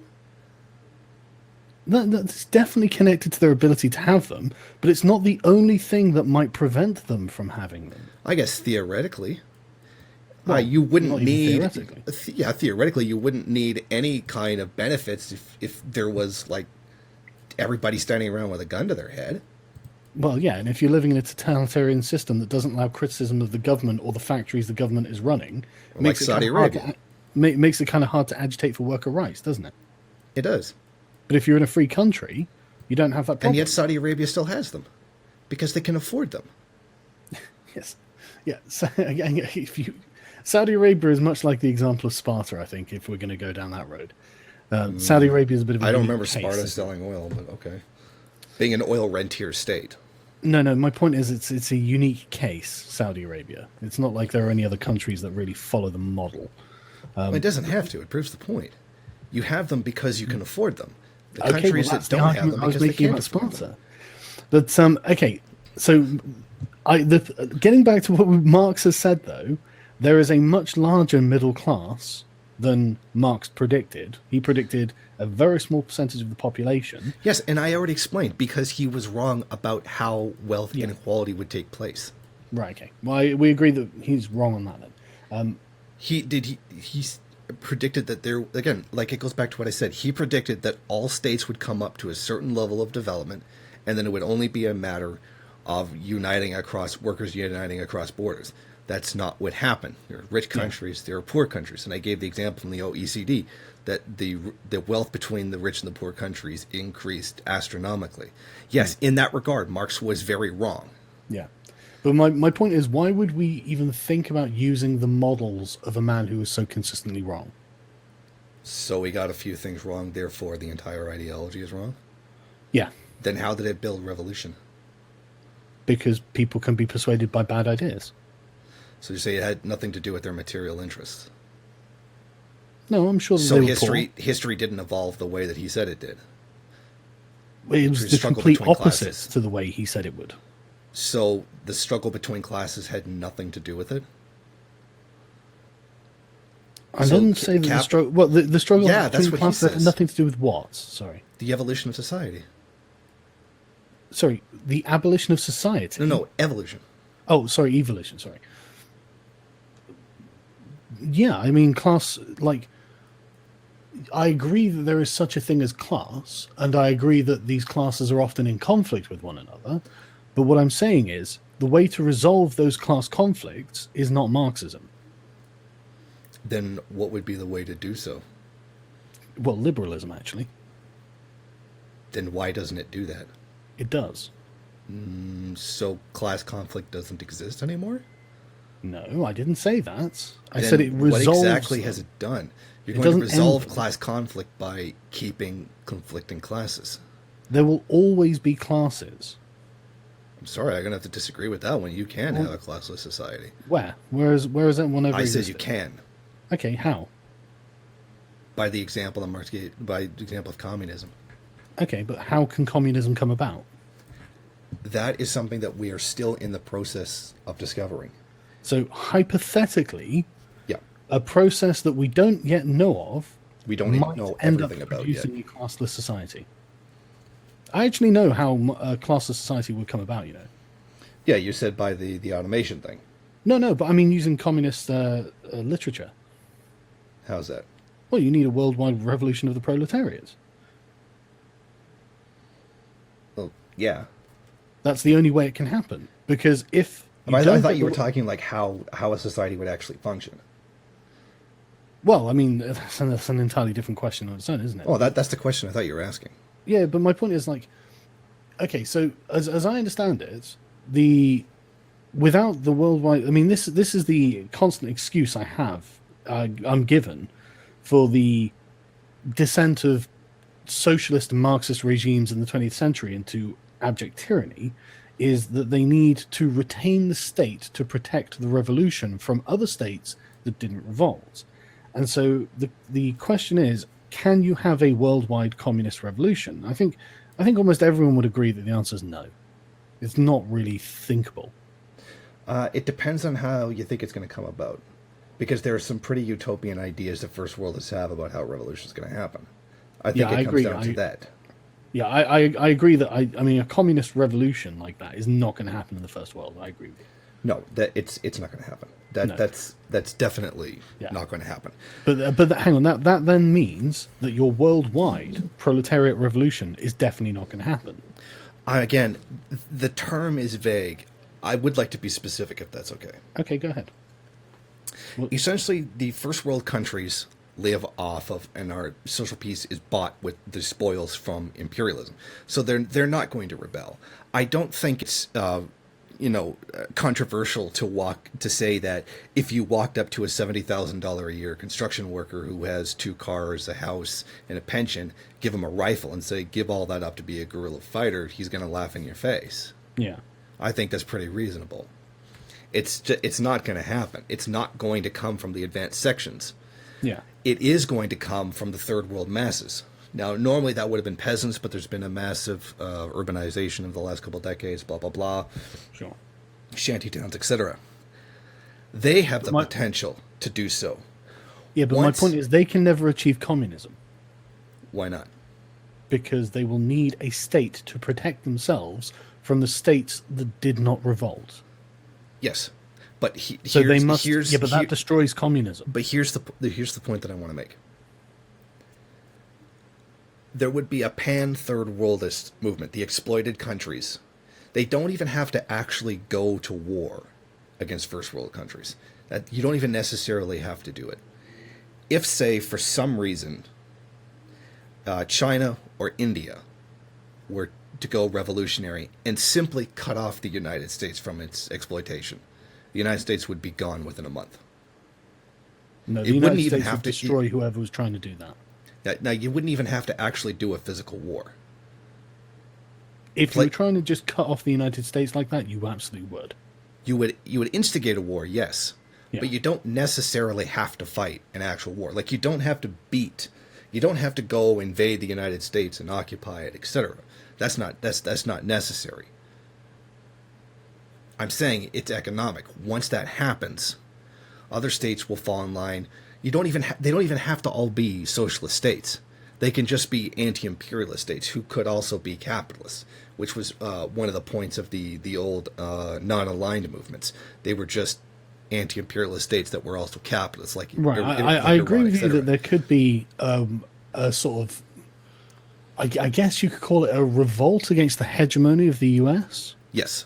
From various different economic systems, variously aligned states. Yeah, they don't have to be necessarily socialist. I'm not really bothered about the U.S. In this hypothetical. I'm explaining how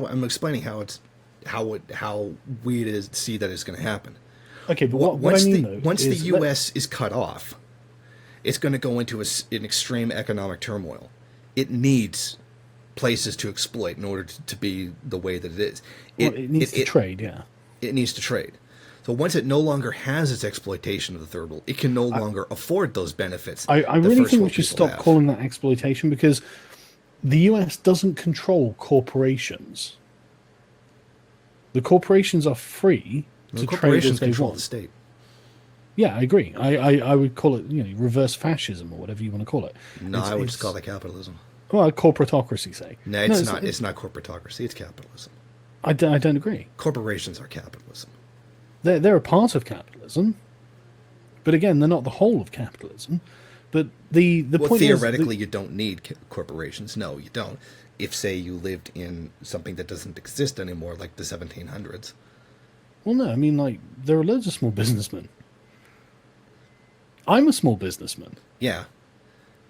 So how does that mean? The fact is, corporations are capitalism. They're a part of capitalism, yeah. They're a pretty damn big part. They wield an extraordinary amount of power. I agree. They are a big and disproportionately powerful part of capitalism. But corporations aren't all evil, though.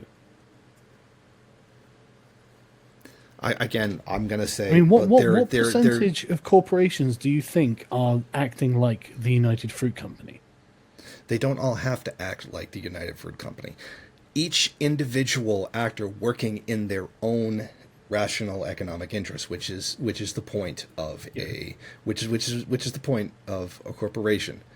What's the point of capitalism? The collective result is inherently self-destructive and negative from a social standpoint.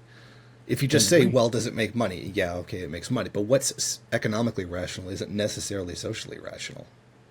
I don't agree that these things are disconnected. I mean, like, making communities making richer, money, making a company... Let me finish, right? Okay. Making communities richer improves their social standing. So that's like what you're saying. It's automatically socially rational. Yeah, it's good to be wealthy. I would agree that it's good to have access to wealth, but the individual economic interest and the collective result of a system of competition isn't necessarily rational. How could it be irrational?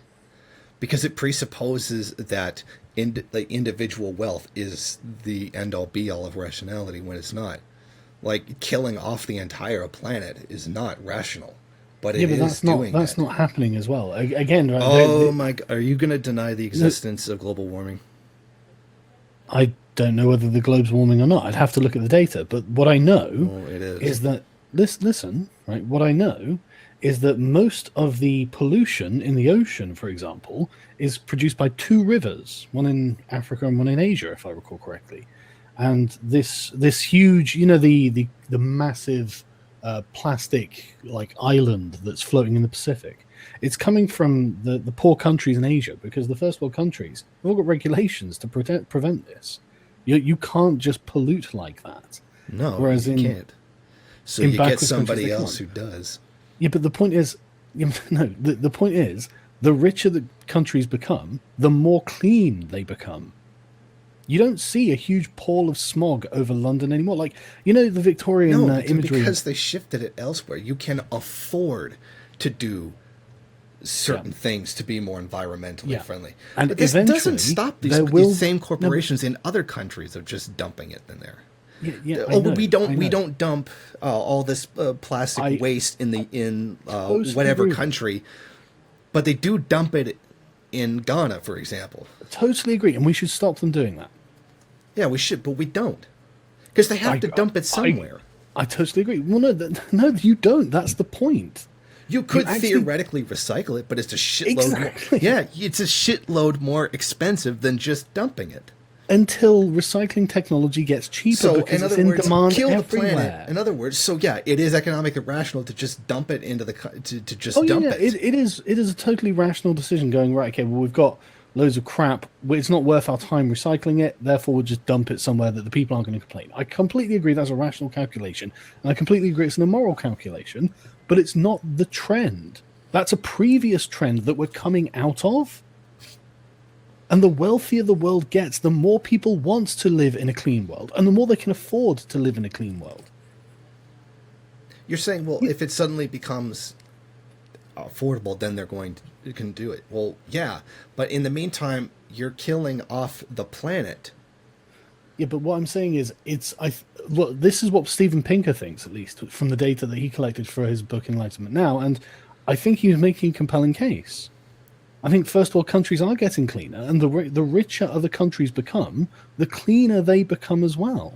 The ability to be able to afford to do that, yes. And while we're busy making the entire world richer, that means in, say, like 100 years, the entire world's going to be pretty damn wealthy and pretty damn clean, with healthy people and happy people and people who are successful. Like, all over the world. Like, if we just keep going as we are, we're actually going to clean our mess up. I can tell you, the planet does not have 100 years. Well, I like I said, I don't know anything about the global warming doomsday scenario. Well, yeah, that's kind of important. I mean, I'm not attacking you for not knowing it, but I'm saying it kind of really is important. Yeah, but I'm in no position to be able to change it. Again, that's another liberal view. That the individual cannot. That's why we need whole systems to do it. Well, again, that's actually not true. But so what individuals can stop it. They can, yeah. They just have to be individuals. Then why aren't you doing it? Because I'm not. If you let me finish. Individuals in certain positions can do these things, yes. They're the ones who make the decisions that end up polluting. I'm not one of those individuals. So, I mean, I could talk to one and say, hey, do you think it's a good idea not to pollute? Here. So I see what you're doing here. Well, it's these individuals within the system. No, the system itself needs to do it. The system is made up of an aggregate philosophy of the people who work in it. Yes, but the system itself isn't an organism. Actually, that's a pretty good way of putting it. Yeah, it's not, though. It's an aggregate. Yeah. Yeah, but that's the point. It's not. There isn't like a systemic desire in capitalism.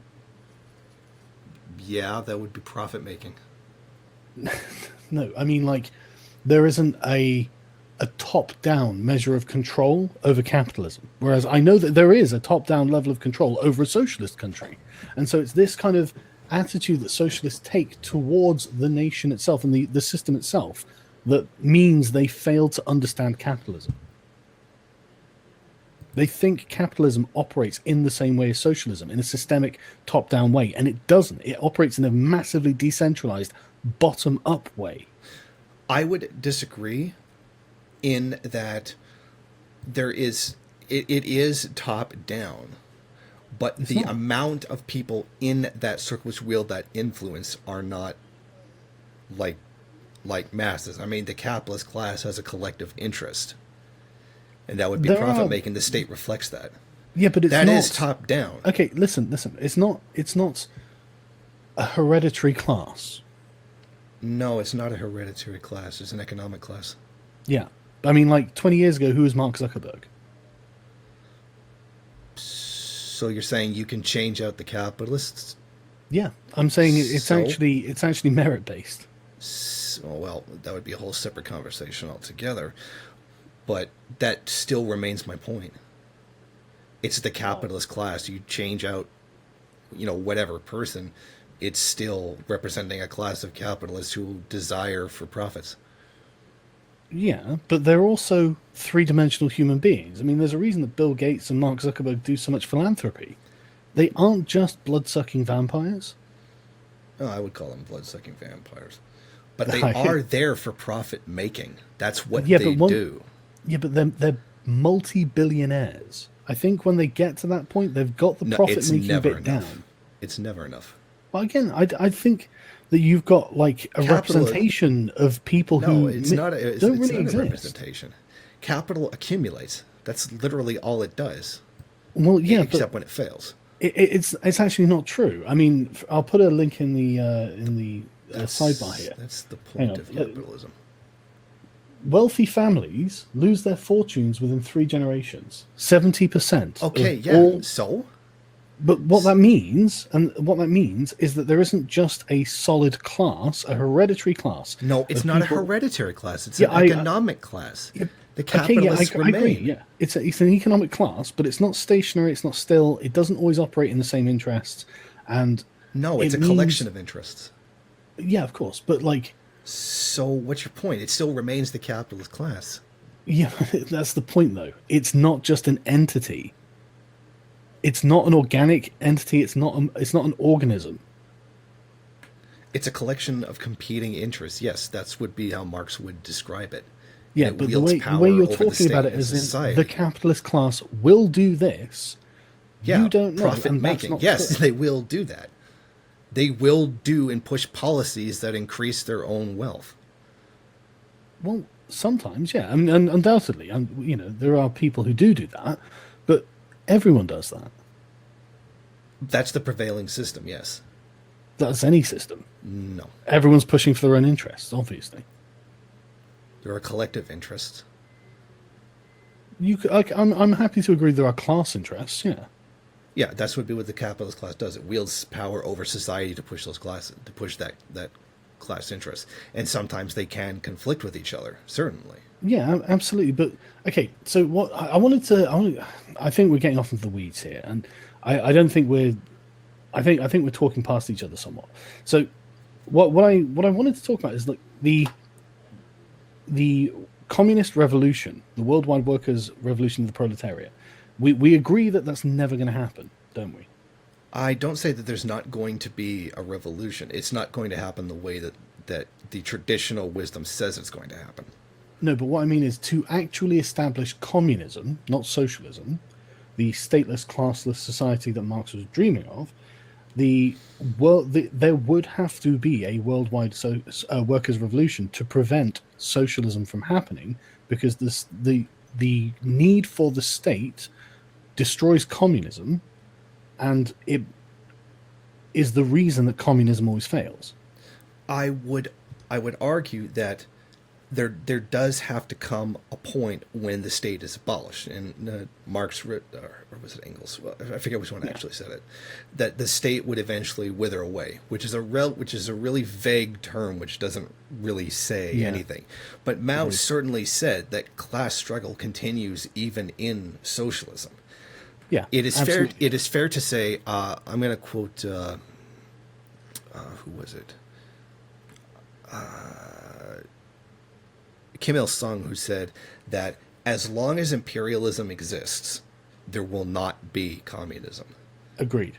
Because you will need something to protect the revolution from being destroyed. Exactly. Once And that's imperialism exactly- ceases to exist, Yeah, and then that's you can exactly what build. Mao's speaking to when he says that there's still class struggle in socialism, and that obviously means you don't have communism. But the problem is, the people who are commanding the socialist state never give up their power willingly. If anything, all they do is seem to further centralize it, as we've seen in China recently, as we've seen in Venezuela and Cuba and every other socialist state. They draw more power to themselves. They seem which to have. I would answer that with the fact that Mao did say that class struggle does continue. There is that antagonism there, and that was one of the points of the Great Leap Forward. That there has to be a continual criticizing and fighting of it in that degree. The problem is that you have to balance that out with the need to continue the state as a measure of defense. We are nowhere near a point where we could just simply get rid of the state. I agree. As long as imperialism exists, there cannot be communism. Okay, and well, so we agree that we can't get the first world to enact a proletarian revolution to destroy the state and introduce communism. Correct. We therefore can't have a proletarian revolution in any other area of the world, no matter how deprived, because the states will already exist outside of it, and therefore you'll need a state to protect itself. Well, there would be a revolution using the state. Well, you have the revolution, and then the state becomes part of the revolution. Yeah, as in you're overthrowing whatever previous order you had, and you're implementing a socialist order. Correct. But that necessarily prevents communism, because the not revolution. necessarily. I think it does. I think it absolutely necessarily does, because, as you say, there are going to be class struggles within a socialist state. Then you can't possibly have communism. Well, you can't abolish the state until until you're in a position where you can do so.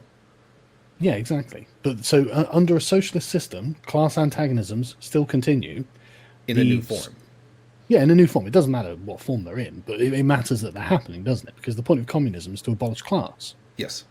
It's like well, it's not perfect, so there's still a struggle where you have to do that.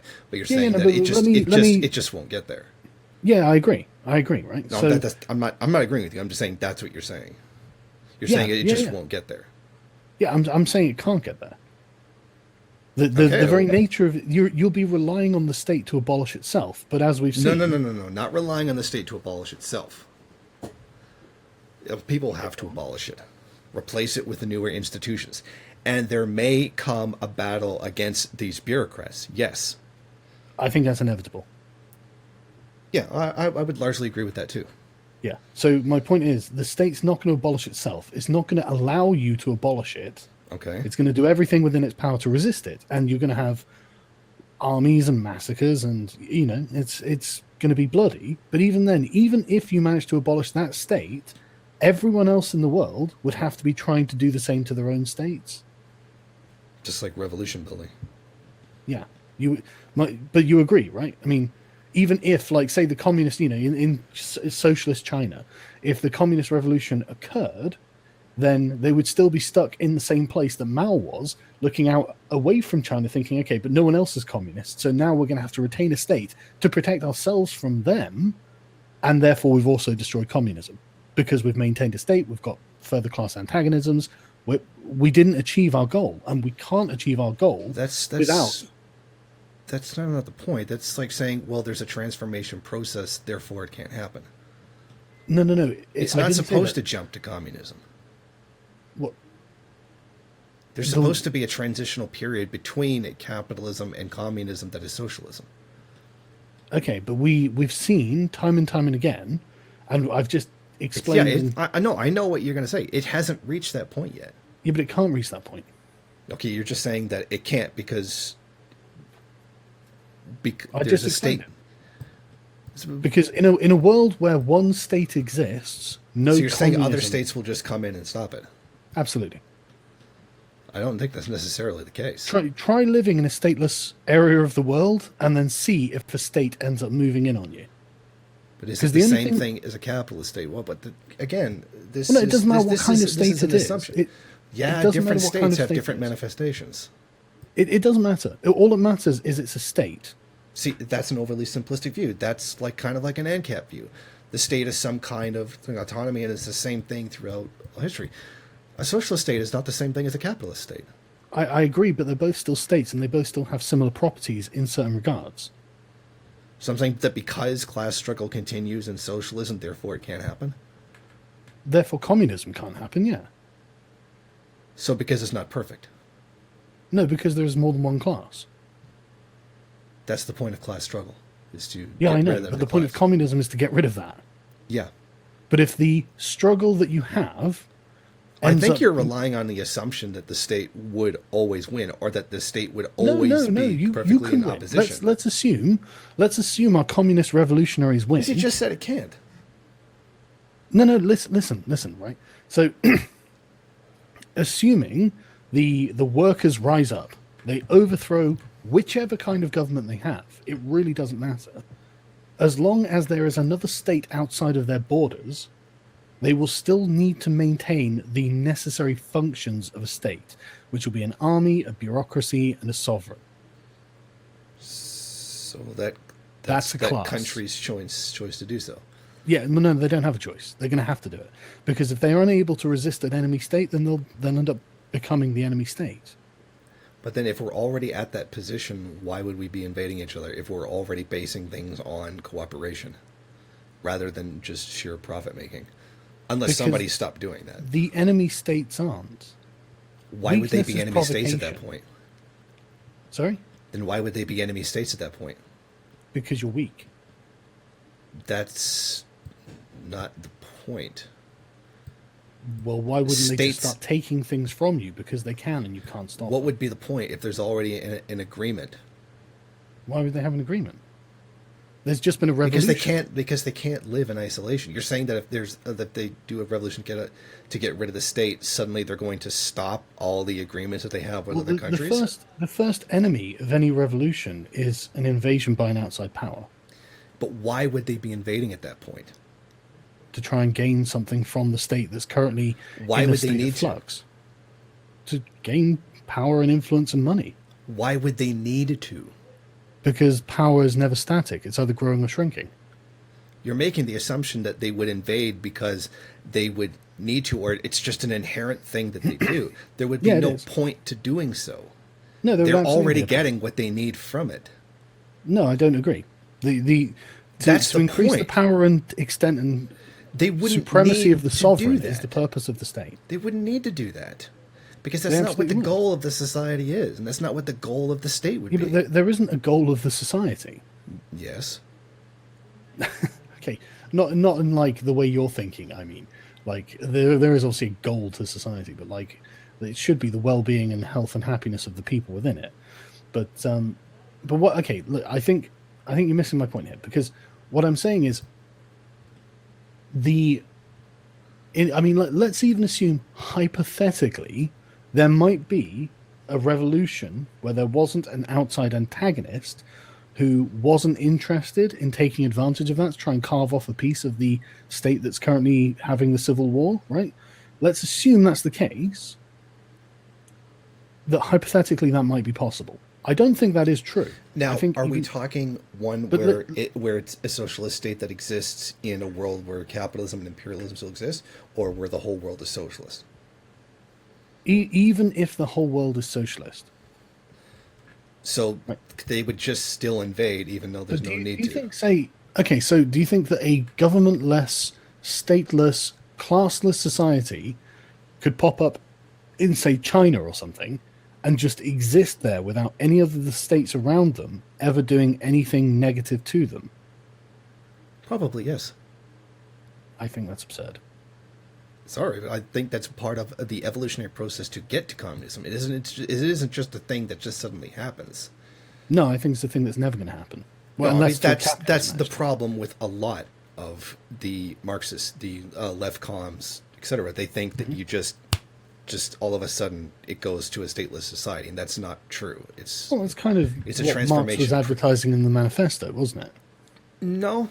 That's worldwide worker revolution. Yeah, the revolution would happen, but not that there would be a sudden transformation to capitalism.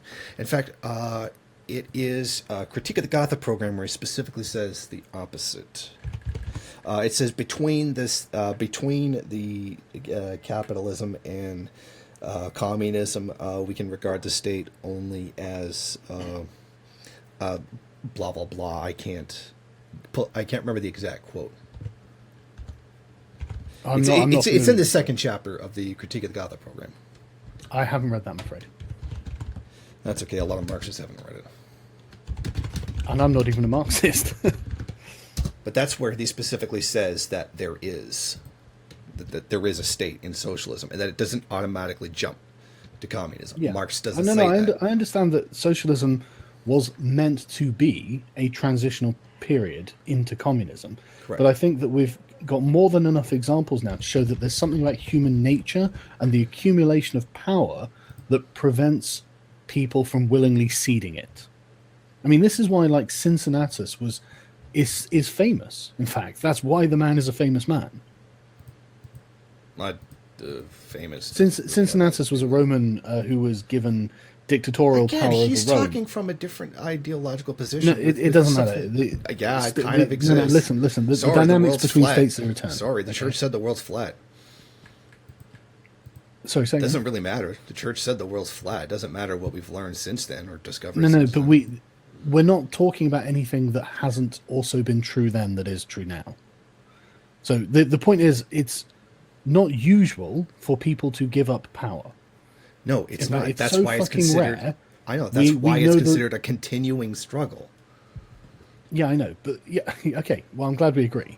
But this is my point, right? So even transitioning to socialism with the intent of becoming communist, means that you're never actually going to reach communism through socialism because of the necessary structures and class antagonisms that entail socialism. They will never actually produce communism. That is why Mao said that the actual transition process requires the will of the people to alter the structure as necessary. Yeah, but without that happening on a global scale, you leave doesn't yourself necessarily vulnerable have to to happen on a predatory global scale. capitalist states outside of it. Yeah, well, the predatory capitalist states outside of it, of course, because they're still going to need to defend themselves from them. Yeah, so you need a So state. You're not so you going don't to have get communism. You're not going to get communism so long as imperialism exists. Yeah, and you don't have a method of getting rid of imperialism, do you? Yeah, there is. I gave it earlier. Or what was it? Sorry. Okay, so basically the non-aligned, the pan third worldist movement cut off the first world from its source of exploitation. Okay. And what, Now, what do you this- think this the would- odds of that happening are? It's very possible. I find that highly unlikely. A pan third worldist movement could do that.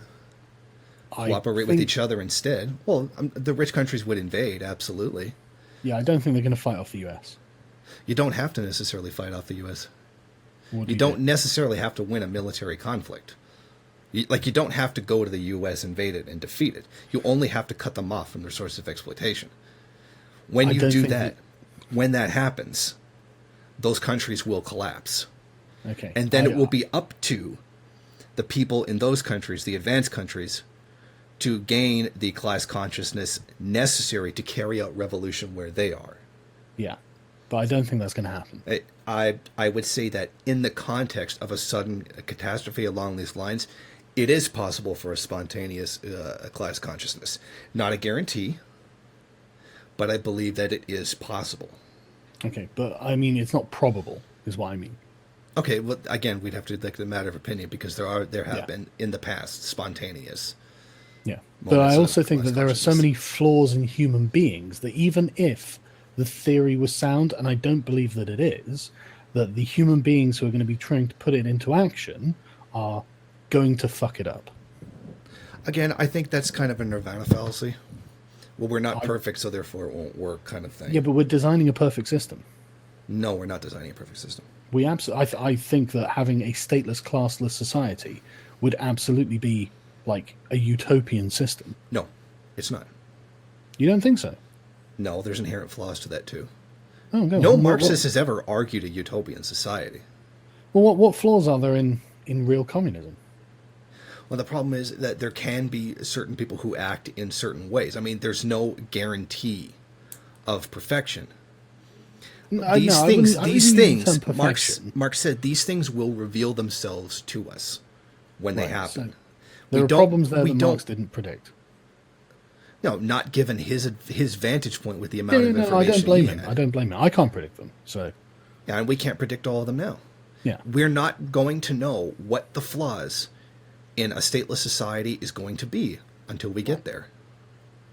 I mean, I think we can take a few guesses. But, Yeah, we could take some guesses, but we're not going to know for sure. but do you until we think they might end up requiring statist action to fix? They might. At the very least, collective action. And so is that Again, going to create we a new don't know. class? It could not. Just because Why I would don't it want could my not? neighbor breaking into my house, it doesn't necessarily mean that I'm now a ruling class. Not you personally, but the people who are going to prevent him doing that are going to become. I think that's a leap. I think it's inevitable. I think that's what Mao was talking about with the class struggle continuing under socialism.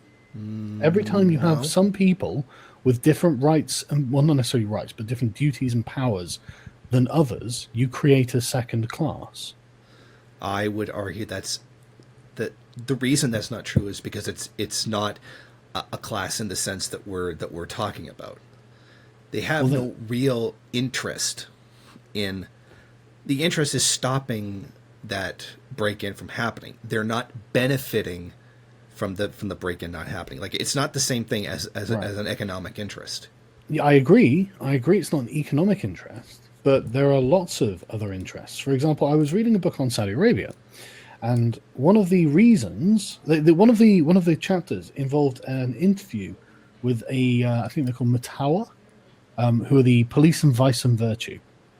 Not a Yeah, the religious well-paying police. job. Yeah, not particularly. Well, they're called police of vice and virtue. Not a particularly well-paying job, but they enjoyed bullying people. The Oh, sort I'm of sure that people- kind of thing. the sort of- Same thing with police here. Sure, but what I mean is personal gratification doesn't come only in the form of economic reward. No, but again, I think that's So- you're saying and that we know that something you're like not going to 10% have of a the- whole class of people just because they're bullies. Well, the Saudi Arabia did. No, that's a structural thing that they put in deliberately as a measure of control. Yeah, but that creates a class of mutual shared interests. I wouldn't call the police a class. No. I absolutely would. Well, I mean, this is the problem that Americans don't seem to understand with their own cops. The Americans have class problems with their cops. When I love watching in the US when a black cop shoots a black guy and they scream racism, it's just like there's nothing racist about it. It's classist. you can definitely say this is classist, but it's not racist. I wouldn't use the word class, but you definitely do see. There's a reason why cops refer to people as civilians. Yes, Because they're two they different classes. are separating themselves from the regular portion of the population. That definitely is true, and they're taught to think Yes. that way. Yes. They're So definitely otherwise, it's specifically very educated hard that to way. do what But there's a needs to be difference done. between that and somebody just stopping a break-in. Sure, but what I'm saying is, I think that one's inevitably going to lead to the other. I don't think it's inevitable. I think it is. one becomes systemic. It can become It will systemic. become It's systemic a part of the because- system itself. So, are you suggesting that you have militias like doing the work of police or something? Actually, here's something very interesting that the Paris Commune actually did. Go on. Now I would disagree to it for some degree because of the amount of education that would be required. People took turns being the police.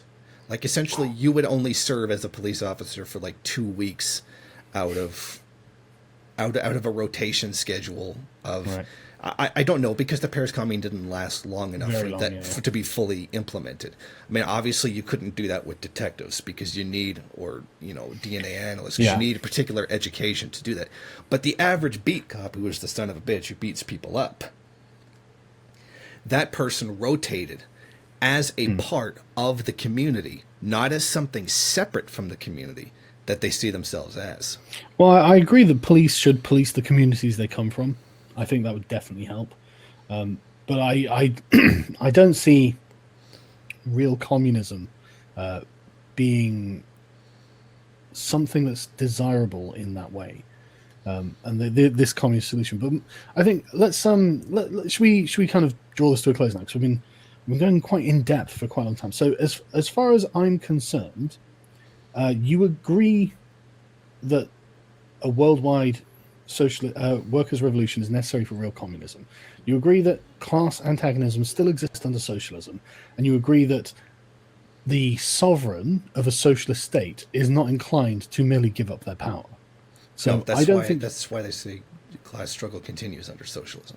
yeah, and so I don't think that socialism can actually produce communism. Okay. I mean, we have no practical experience to go by. Well, I think Because that's that why. struggle hasn't happened. Because it hasn't but- been able to happen yet. Yeah, I know, and I think it's because it can't happen, which is why it hasn't been able to happen, despite so many millions Well, of people trying and dying. there hasn't been an opportunity to build real communism Yeah, because imperialism still exists. Yeah, There is And- no practical experience for trying to do it when the opportunity hasn't arisen yet. yeah. So instead of calling it real communism, we should probably just call it hypothetical communism, shouldn't we? That's what the definition of communism is, what was described. Like, no, there hasn't been an actual communism yet because we've never been in a position where we could do that. There has been socialism that has existed. Absolutely. Well, I agree, but I can't That give always- an example of something that hasn't been tried yet. yeah, I know. But what I'm saying is, it hasn't been tried because we've got the theoretical groundwork to explain why it hasn't been tried. Again, it relies on assumptions. No, I don't think it is just a bunch of assumptions. I think these are things that are demonstrable. Well, yeah, they are demonstrable things, but I don't think that they're proof otherwise. I think being demonstrable is all the proof you need. No, because they're not the end-all be-all. You're saying Okay, that there well- are these manifestations, but these manifestations aren't the end-all be-all because it hasn't been tried yet. There hasn't been an opportunity to try yet.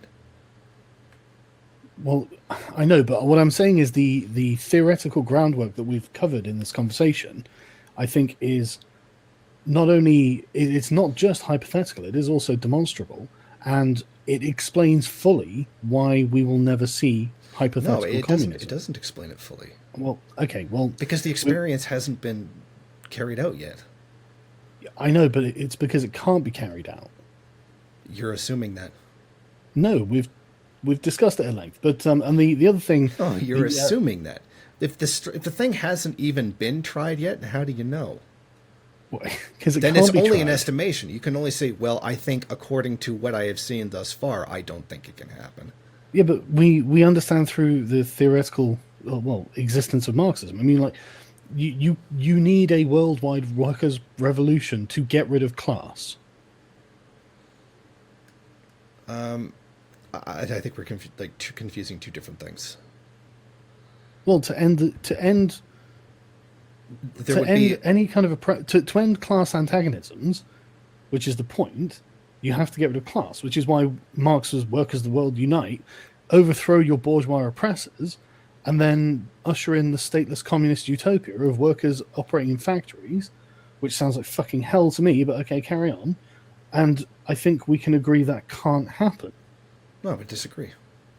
Okay. Well, either way, I really have enjoyed the conversation because it's been interesting, like, just going through the theory. Because, I mean, like, you know, I'm a critic of communism, but I do find it fascinating and I do enjoy reading about it.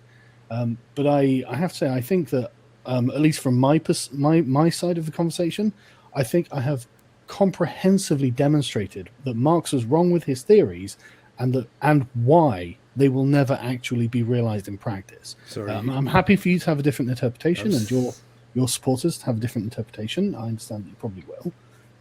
But either way, I really appreciate that we've had a civil discussion, and even if we disagree, I think honestly, I think that's something the internet's been lacking. And I've been following your work for years, like I said, and I've genuinely glad to have had an opportunity to talk to you. It's been very entertaining and very enjoyable for me. Okay. So I'm sure. I mean, I'll keep you on Skype. So if you guys want to talk, if you want to talk in the future or whatever, I'm more than happy to do that. And, yeah, I guess we could talk about ID poll. Oh, did you want to? Okay, well, I'll tell you, can we do another hangout sometime? Yeah. Because this went on for longer than I expected it to. I guess. Me too. But we'll definitely do another one because in fact, that's a great thing to get into, actually, because one of the things that a lot of people don't seem to realize is the traditional communists like yourself and Zegzizi and others. Well, I wouldn't call myself a traditional. Okay, let me call you the economic communists. I would call myself a communist. Period. That's that's a whole separate thing for another time. Yeah, but you know what I mean. A layman would call you a communist, but they wouldn't call you an SJW. No. You know, and I think that's which is really odd. I've always thought that was great. Rightists call me an SJW, and SJWs call me a sexist white male shitlord or whatever. Exactly. So even if we disagree on economic theory, we at least can agree on a bunch of things. But seriously, if you message me any of the sources on Skype, I'll put them in the description of the video. I sent them. Oh, shit, where is it? Oh, there it is. Yeah, I sent them all to you. Great, and we'll arrange another talk at some point in the future, and talk about ID poll, because I think we can all agree it's fucking cancer, can't we? Yeah, it's cancer. Cool. All right. Well, thanks very much, and guys watching, I expect everyone to be nice and polite to Jason, even if you disagree with him, as I'm sure that his supporters will be to me. You're expecting too much. I know, but you've come in and you've argued honestly from your position, and I don't feel that you've been dishonest. That's the thing. I think genuinely your people have been better than my own people have been. Really? I mean, I've gotten I mean, when I announced that we were going to have this discussion, there was the helicopter, that same stupid shit. Yeah. I mean, but that's all perfectly predictable, and as Mao said, to be attacked by the enemy is not a good thing. It's not a bad thing, but a good thing. Sure. My problem was with the Marxists who were actually citing that if there's the two of us, I mean, it shouldn't be hard to figure out which one of us they should be backing. It should be pretty easy. But they would prefer to attack me than to attack you. Weird how you get the gulag and I don't. Yeah, that's odd, and that's largely to do with ID poll, because I've You told think them so? their feelings don't fucking matter. Holy shit, dude. Okay, well, let me just echo that. Your feelings don't fucking matter, you SJW cucks. You know what? Cuck really isn't a word that I use because I think it's overused. It is overused. I mean, it's ironically. like any word. It's Yeah. any insult that becomes popular is overused. But yeah, you know what? Fuck it, cuck. Let's just say it anyway. All right. Thanks everyone for watching, and we'll speak to you another time. All right, see ya.